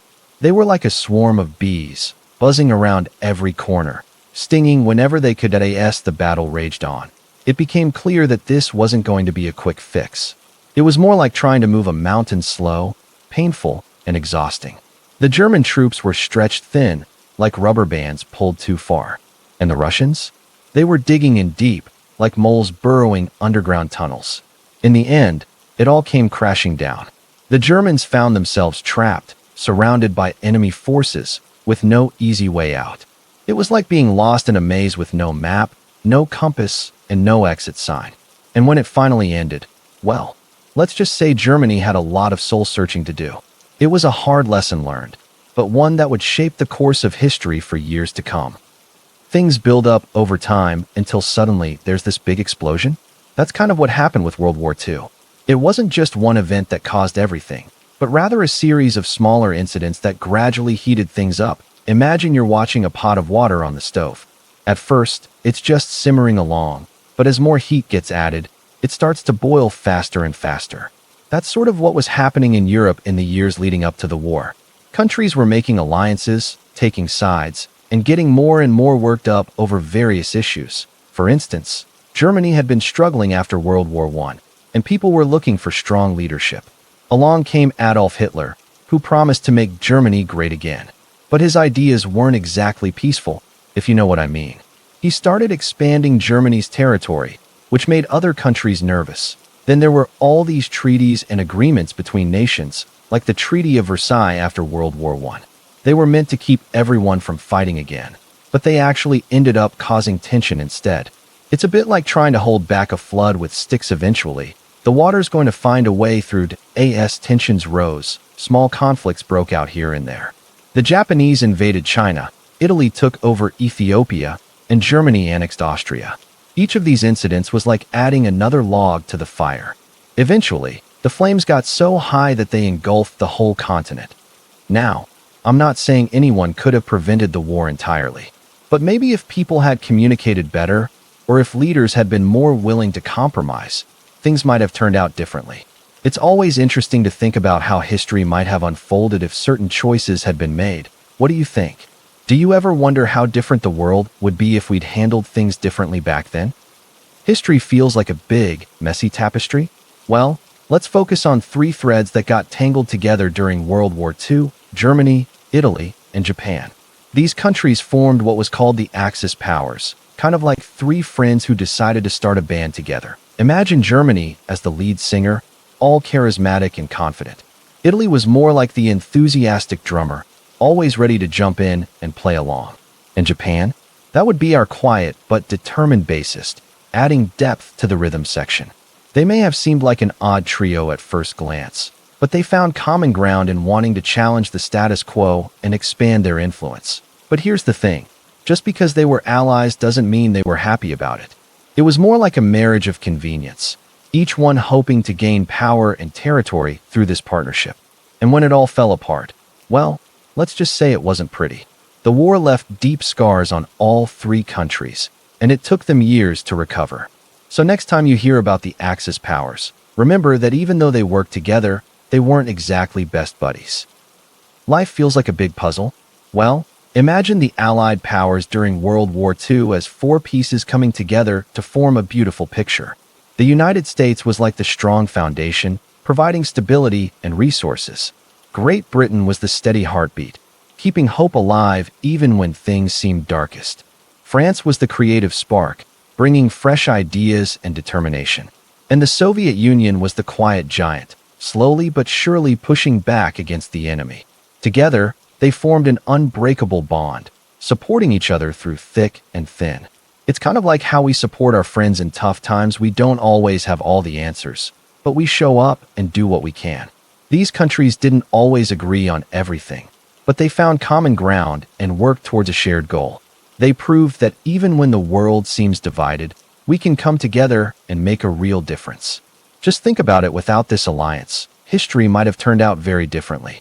Pretty amazing, right? You see, Nazi ideology in Germany was like a dark cloud that spread across the country, casting long shadows over its people. It started small, but grew into a storm that swept away reason and compassion. The idea of racial purity was like a poison that infected everything, making people believe they were superior just because of their bloodline. It's hard to imagine how such twisted thinking could take hold, isn't it? But think of it this way. When we feel threatened or unsure, we often cling to simplistic answers. That's what happened here. People were promised a return to greatness, a mythical past where all was right with the world. They forgot that true strength comes from diversity and understanding. As the ideology gained power, it became like a runaway train, destroying anything in its path. And yet, even now, we can learn from this cautionary tale. We can remember how easily fear and prejudice can lead us astray, and strive to be more open-minded and compassionate instead. After all, don't we all share this earth as fellow travelers? We try to avoid conflict by giving in to demands. That's kind of what appeasement policy is. It's like trying to calm a stormy sea by throwing more water into it, hoping the waves will subside. But often, it just makes things worse. Imagine you're walking down a dark alley and see a group of rough-looking people. If you hand over your wallet right away, they might leave you alone, but there's always a chance they'll come back for more. Appeasement worked briefly with Nazi Germany in the 1930s, but it only emboldened them to take more aggressive actions. It's a bit like giving a spoiled child everything they want. They'll keep asking for more until you stand firm. The problem is, appeasement can create a false sense of security while the underlying issues remain unaddressed. It's a delicate balance between avoiding war and showing strength, isn't it? What do you think? Have you ever found yourself in a situation where appeasing someone seemed like the easiest solution? We talk about history, and it feels like ancient times. Well, German aggression in Europe isn't quite that old, but it's still a pretty heavy topic. Imagine you're walking through a forest, and suddenly you hear twigs snapping behind you. That's kind of what happened when Germany started expanding its territory in the early 1900s. They were like a growing plant, reaching out for more space and resources. But instead of flowers blooming, it led to wars and a lot of hurt. Now, I'm not saying all Germans were aggressive, any more than all people in a forest are dangerous. It's just that some groups within Germany had big ideas about creating a greater Germany, even if it meant taking land from others. They called it Lebensraum, which means living space. It sounds nice, but it wasn't really about giving people room to breathe. It was more about taking over other countries' rooms. This all came to a head in World War II, when Germany under Adolf Hitler invaded many European countries. It was like a storm rolling in, bringing destruction wherever it went. The war ended, but the scars remained.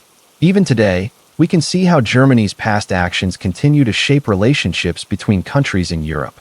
It's a reminder that history isn't just dates in a book, it's the path we walk every day. We talk about countries expanding their influence. Well, Japan's been doing that in Asia for a while now. It's kind of like watching a slow-moving river flow through the landscape. At first, it might seem subtle, but over time, it can carve out quite a path. Japan started this journey after World War II when it was rebuilding its economy. They focused on becoming strong again, much like a plant growing from a small seedling into a sturdy tree.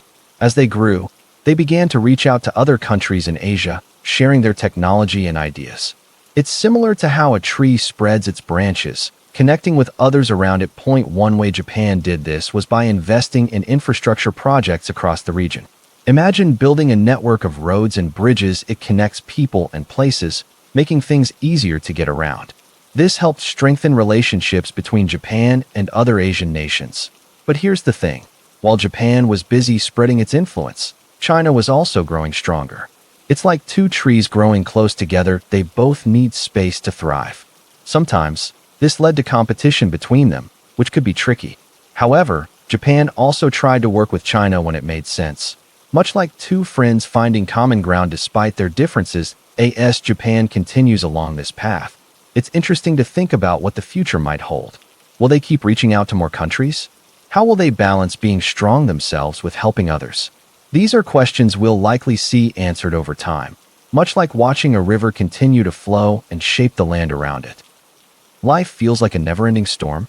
Well, imagine that same feeling, but instead of rain, it's planes flying overhead, their engines roaring like thunder. That was what people living in Britain experienced during the Battle of Britain. It was like the whole sky turned into a battlefield, with German fighters and British Spitfires clashing every day. Imagine you're sitting in your garden, sipping tea, when suddenly you hear this deafening noise.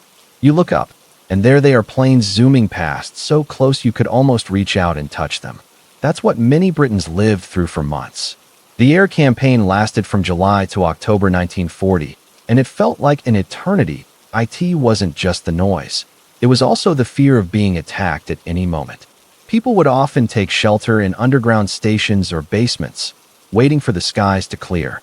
But even when the planes weren't visible, the tension remained.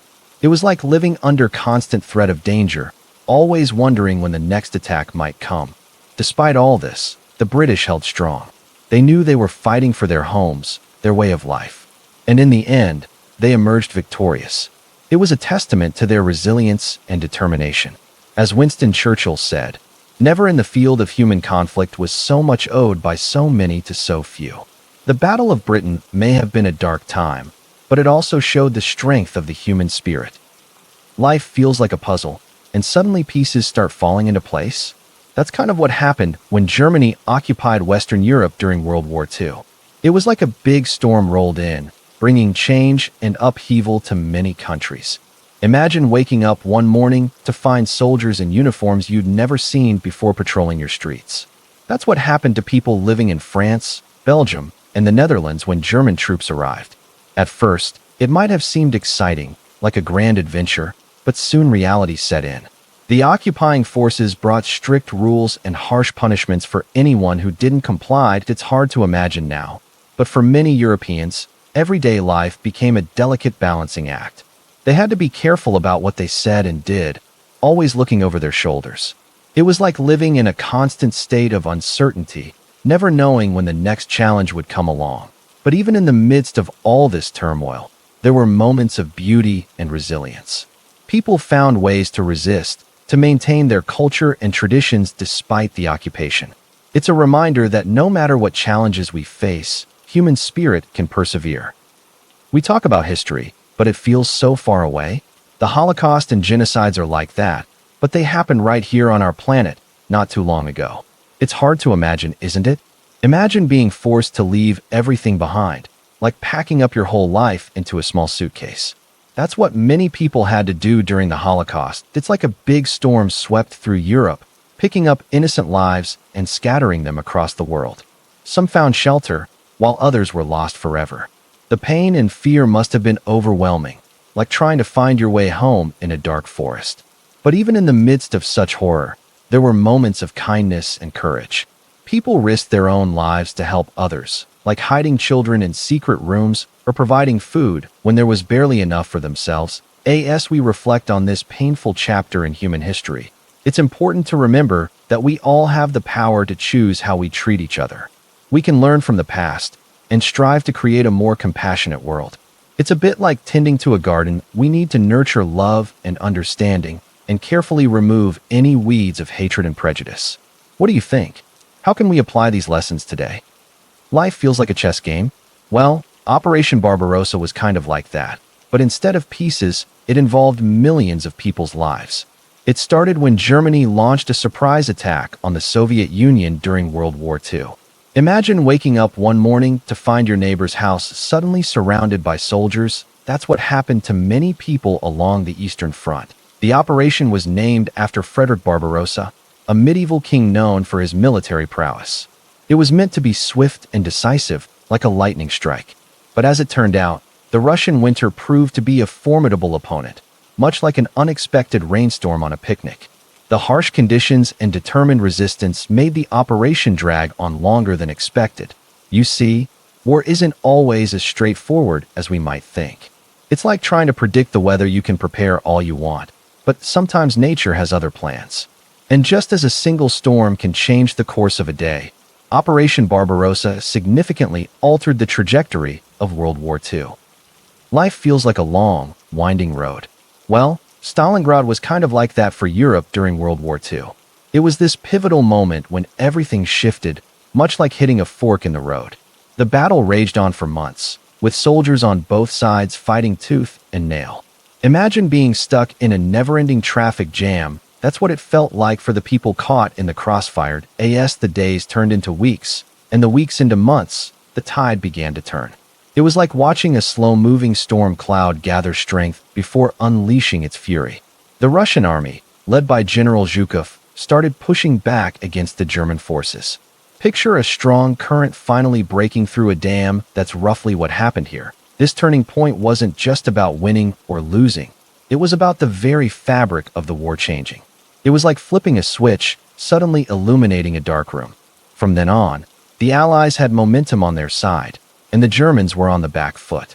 This battle marked the beginning of the end for Nazi Germany's advance into Russia, and ultimately, for their grip on Europe. It's hard to overstate just how significant this was, kind of like realizing you've been walking in circles, and now you're headed in the right direction. Life feels like standing at a crossroads. That's kind of what D-Day was like for the Allies. They were about to embark on this massive invasion of Nazi-occupied France, and it felt like the whole world was watching. Imagine being part of a giant wave crashing onto the shore. That's what it must have felt like as thousands of soldiers poured onto Normandy beaches under heavy fire. The stakes were incredibly high. One wrong move could mean disaster. But these brave men didn't let fear take over. They remembered why they were there, to liberate Europe from tyranny. As they fought through the chaos, they must have thought about all the loved ones back home, wondering if they'd ever see them again. It's a reminder that even in the darkest moments, hope can be found in human resilience and determination. Life feels like a long journey across a vast ocean. That's kind of what World War II's Pacific theater was like for the Allies. They were island hopping, moving from one tiny dot in the sea to the next, gradually inching closer to Japan. It was a bit like trying to reach a lighthouse through a maze of rocky outcroppings. Each step forward wasn't always easy, but it was necessary. Imagine you're on a boat, sailing through crystal clear waters, and suddenly you spot a small speck on the horizon. That's what each new island must have looked like to the soldiers. Some were lush and green, others barren and dusty. Each one was a stepping stone, a place to rest and refuel before pushing on. It was a slow, methodical approach, like peeling an onion layer by layer. You never knew what you'd find until you got there. As you think about it, isn't it interesting how this strategy mirrors our own lives sometimes? We face challenges, overcome them, and move on to the next hurdle. The soldiers in the Pacific theater were doing exactly that, day after day, week after week.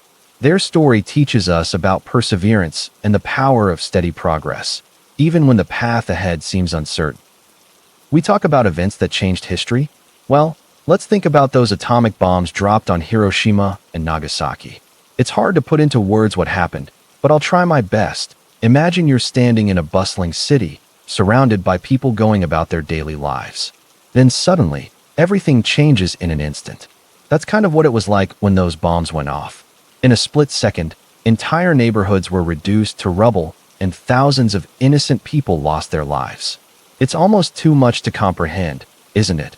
One thing that always sticks with me is the survivors' stories. They talk about this eerie silence after the blast, followed by the smell of smoke and ash. It's haunting, really. And then there were the long-term effects, people suffering from radiation sickness years later. It makes you wonder about the power we have as humans, doesn't it? We created something so destructive, yet so fleeting. It's like we were playing with fire and didn't realize how quickly it could spread. I often think about what those cities might have looked like before, full of life and hope. And then how they became these desolate landscapes overnight. It's almost surreal when you really think about it. What do you think? Does this kind of event make you reflect on our place in the world? I know it certainly makes me pause sometimes. Life feels like a big puzzle. Well, after World War II, the world was facing one of its biggest puzzles ever. The Potsdam Conference was like trying to put together all these pieces while the picture was still blurry. It was this meeting between leaders from the United States, Great Britain, and the Soviet Union to figure out how to rebuild Europe after the war. Imagine you're cleaning up after a big storm. You've got debris everywhere, and you need to decide what to keep and what to throw away. That's kind of what they were doing at Potsdam. They had to make tough decisions about Germany's future, like whether to punish them harshly or help them recover. It wasn't easy, but they tried their best to create a new order in Europe. One interesting thing they decided was to divide Germany into 4 zones controlled by each of the main Allied powers. It was like splitting a big cake among friends, but sometimes it led to disagreements later on. They also talked about creating a new international organization to promote peace and cooperation, which eventually became the United Nations. It's funny how history works, isn't it? Sometimes we think we're making big changes, but really we're just setting the stage for the next chapter. The Potsdam Conference may seem like ancient history now, but its effects are still felt today in many ways. What do you think about how countries work together, or don't, to solve global problems? Life feels like a big storm, and we're all just trying to find our way through. That's kind of what war does to people who aren't even fighting. It's like living in a constant thunderstorm, but instead of rain, it's bullets and bombs. Imagine waking up every morning wondering if today will be the day your home gets destroyed, or if you'll lose someone you love. That's what many civilians go through when there's conflict nearby. They become refugees, forced to leave everything behind and start over in a strange place.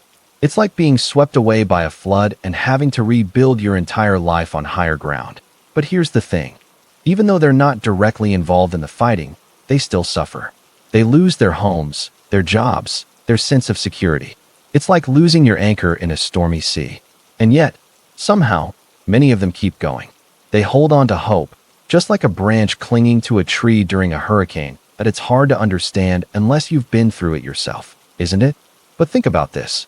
Have you ever felt truly safe and secure? That's what war takes away from so many people. It's like losing the warm feeling of a cozy blanket on a cold night. Life feels like a roller coaster ride. Well, economic costs and devastation can be like that too, but instead of thrills and spills, it's more like a slow-moving storm cloud that follows us everywhere. It's hard to see clearly when everything around us seems to be shifting and changing.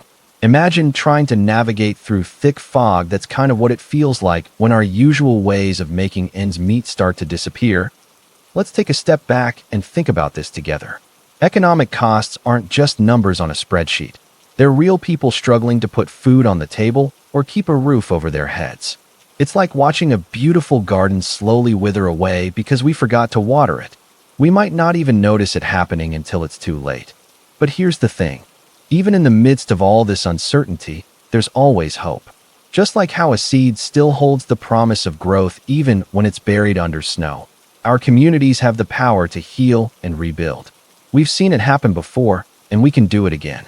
So let's take a deep breath, look around us, and remember that we're not alone in this journey. What do you think we could do to help our community weather this storm? We hear things repeated over and over until they start to feel true. That's kind of what propaganda does during wartime. It's like taking a small spark and fanning it into a flame, making people believe certain ideas so strongly that they become part of the fabric of society. Propaganda isn't just lies, though. It's more like, let's say you're trying to get everyone excited about planting trees. You might show pictures of beautiful forests, talk about clean air and happy animals, and remind people how much fun it is to spend time outdoors. If done right, it could inspire a whole community to take action.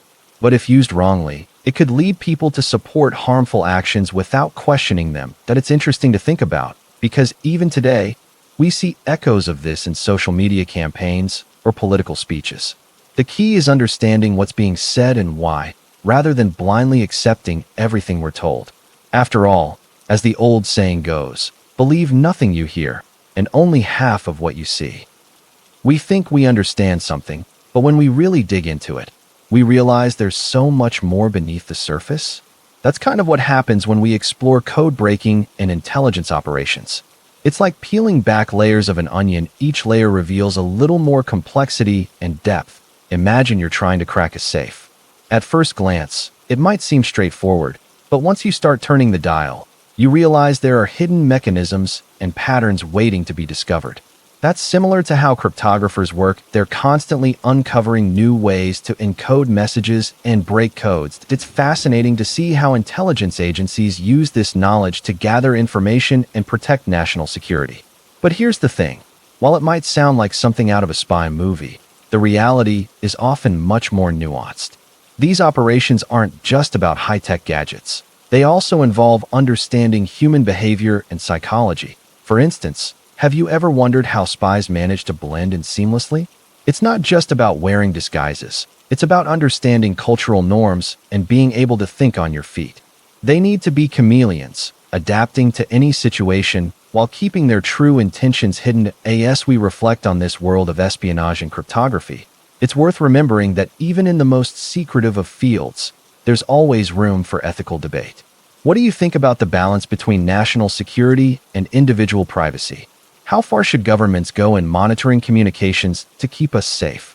These are questions we all need to consider as we navigate our increasingly interconnected world. Life feels like a long, winding road. That's kind of what resistance movements in occupied territories are like. They're groups of people who refuse to give up, even when everything around them seems to be against them. It's like holding onto a small candle flame in a dark room. It might flicker, but it never fully goes out. These movements often start small, like a tiny seed planted in hard earth. But over time, they can grow into powerful forces that challenge the status quo. It's amazing to think about how ordinary people can become extraordinary heroes in these situations. Take the story of the French resistance during World War II, for instance. At first, it was just a handful of individuals sharing secret messages and providing aid to downed pilots.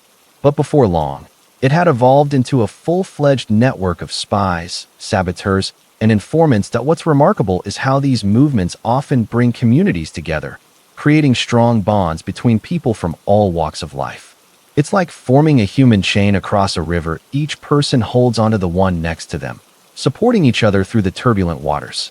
And while the outcome isn't always certain, the act of resisting itself becomes a form of victory.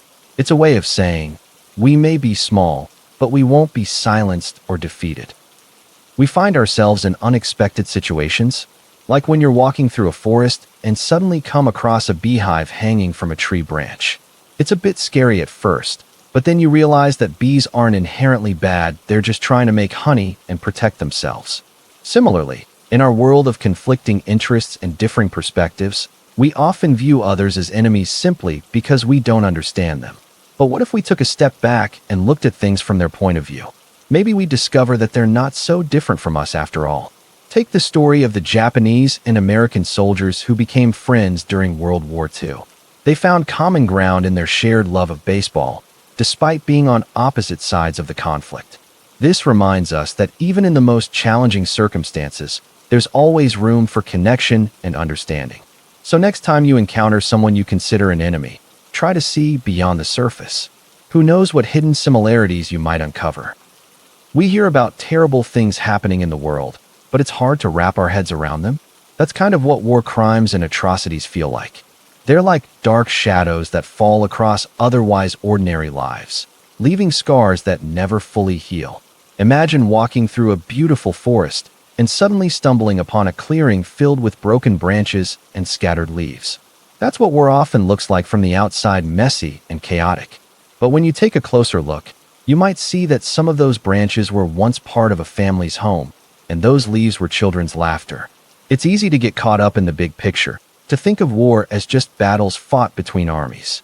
But the truth is, every soldier, every civilian, everyone involved is a person with hopes and fears, dreams and nightmares.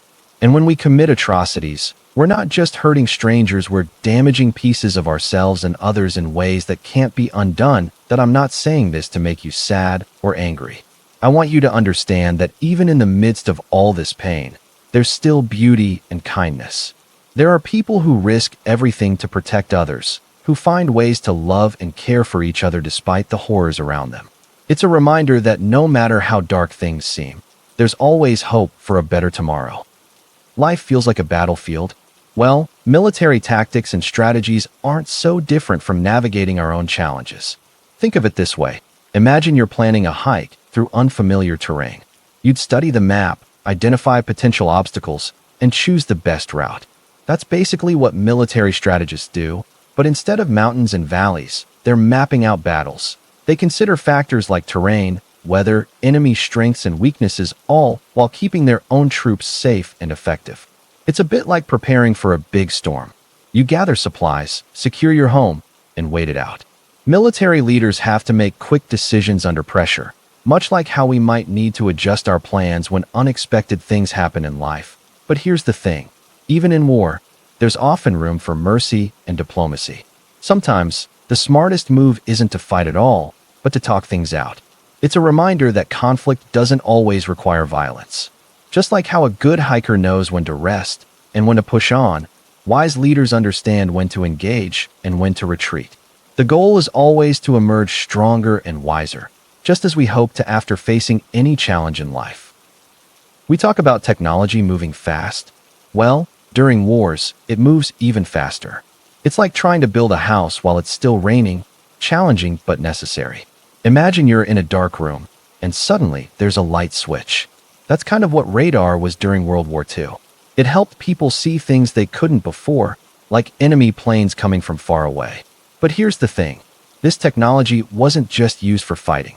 It also helped scientists understand the weather better. They could predict storms more accurately, which saved lives both on and off the battlefield. Now, let's think about computers. During the war, they were huge machines that took up whole rooms.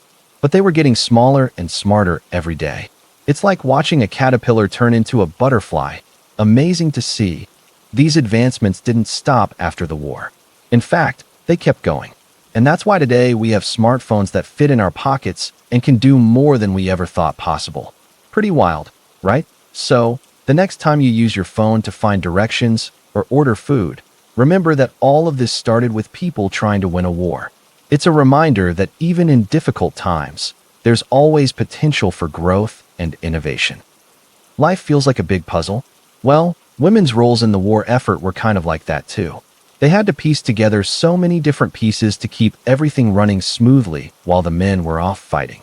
It wasn't always easy, but they managed to make do with what they had.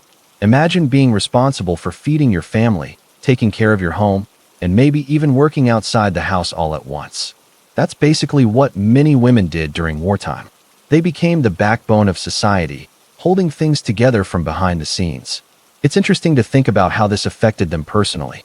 Some women found strength in their newfound independence, while others struggled with the added burden. But overall, they showed remarkable resilience and resourcefulness. For instance, did you ever hear about the Women's Land Army? These women took over farms when the men went off to fight. They learned to drive tractors, milk cows, and grow food from scratch.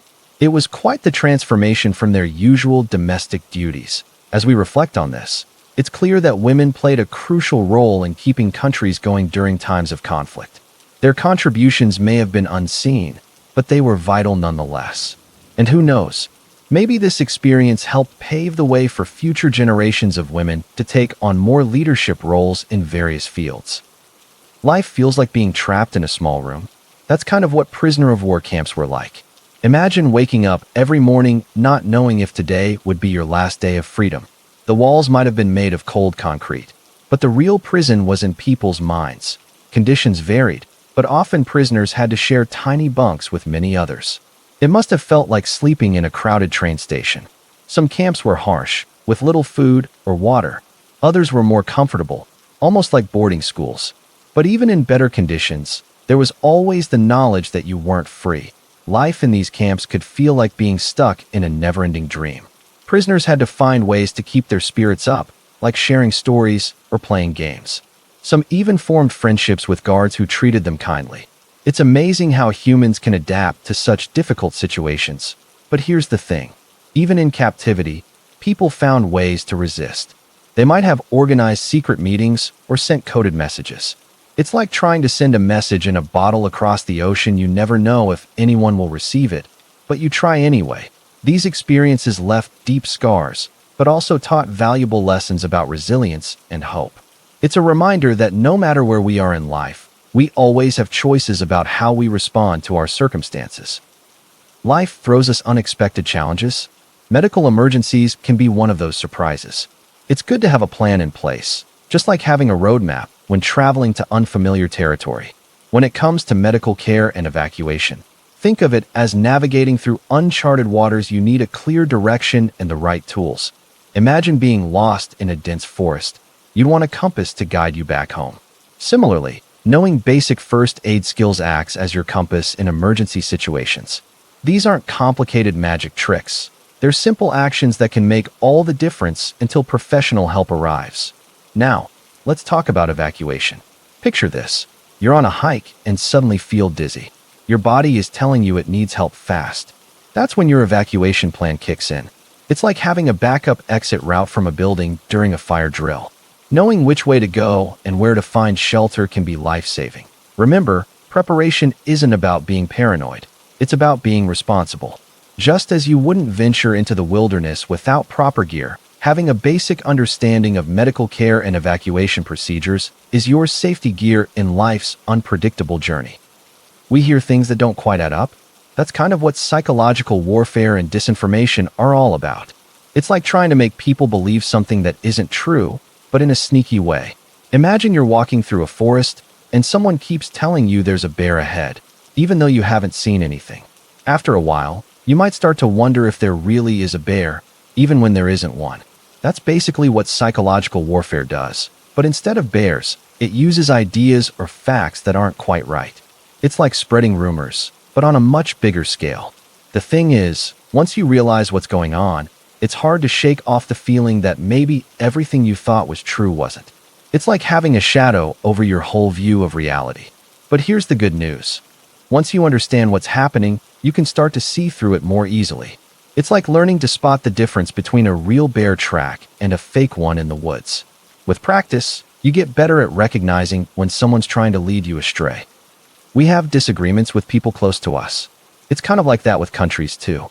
When nations disagree strongly enough, they might go to war. But even while fighting, they often try to keep talking somehow. This is called diplomatic relations between belligerents. It's like trying to maintain a friendship while having a big argument. The diplomats act as messengers, carrying messages back and forth between the warring parties.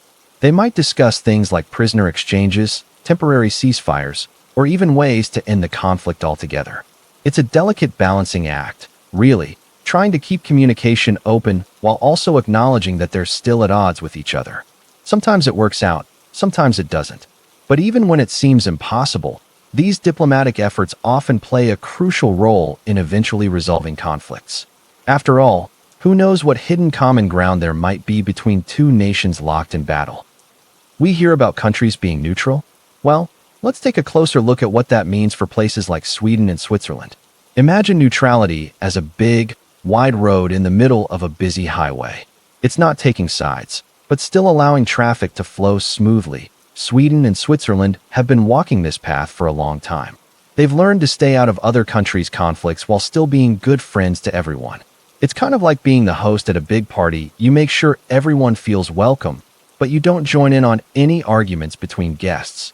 These countries have found ways to be helpful without getting involved in messy politics. They're like mediators in a family dispute, trying to find solutions that work for everyone. For instance, Switzerland is known for its banks keeping secrets, which helps people feel safe storing their money there. But here's the thing. Being neutral isn't always easy.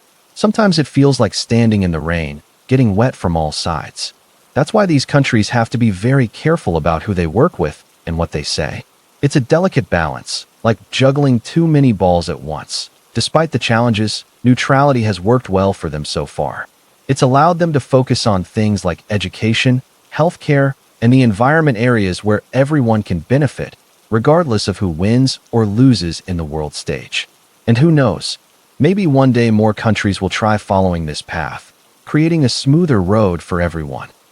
We look at a big picture and wonder what it all means. That's kind of what's happening with global politics and international relations right now.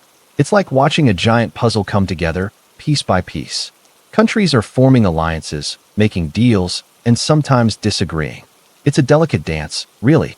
Imagine you're at a big dinner party, everyone's trying to get along, but there are bound to be disagreements over the last slice of pie. In this case, the pie is power and resources. Some countries are getting bigger slices, while others feel they're not getting enough. It's creating tension, but also opportunities for cooperation. Think of it like a big game of chess. Each move affects the whole board. As we watch this play out, it's hard not to wonder, what will the final position look like? Will we see more unity or continued division? Only time will tell, but one thing's for sure, our world is changing, and we're all part of this ever-evolving landscape. You see, post-war reconstruction efforts are like rebuilding a house after a storm. It takes time, patience, and careful planning.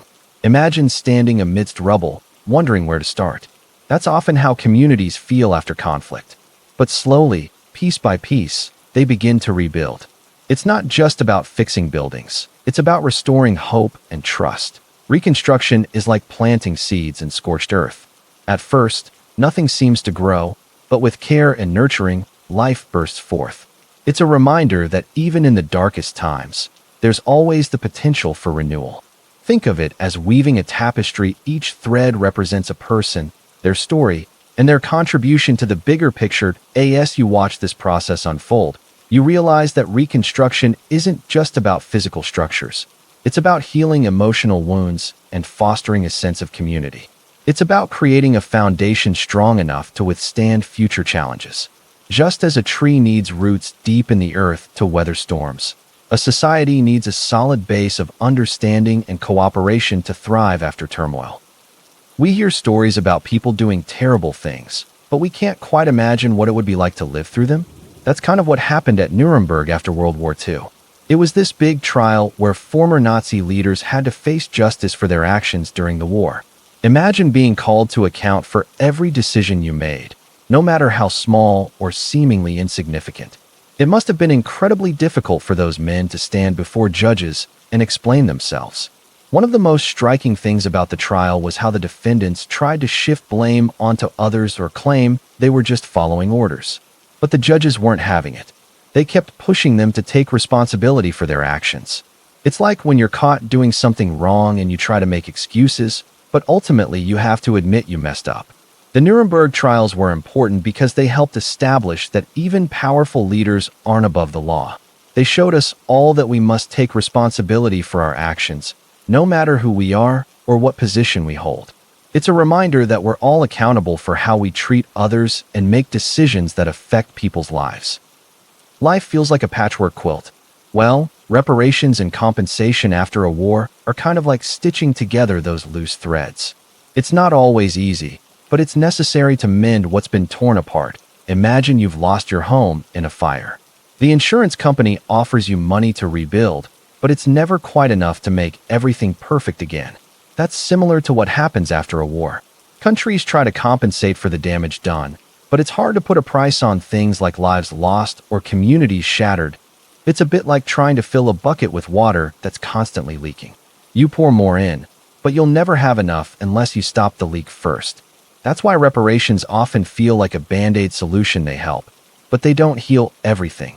But here's the thing. Even small stitches can make a difference.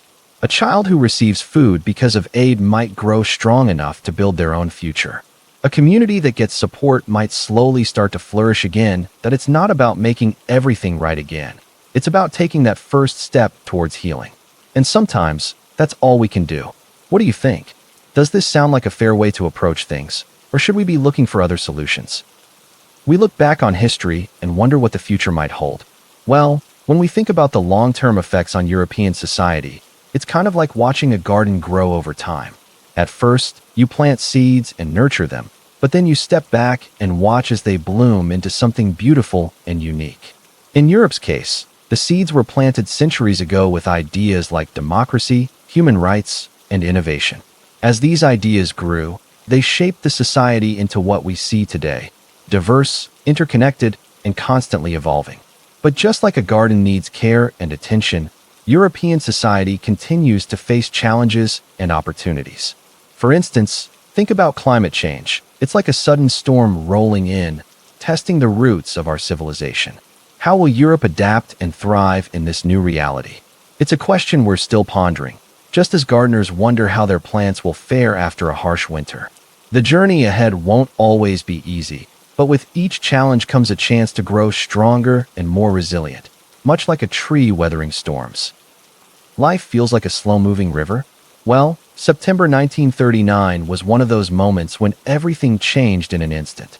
The invasion of Poland marked the beginning of World War II, and it felt like the whole world was swept up in this torrent of events. Imagine you're sitting by a peaceful lake on a warm summer day. The sun is shining, birds are singing, and children are laughing.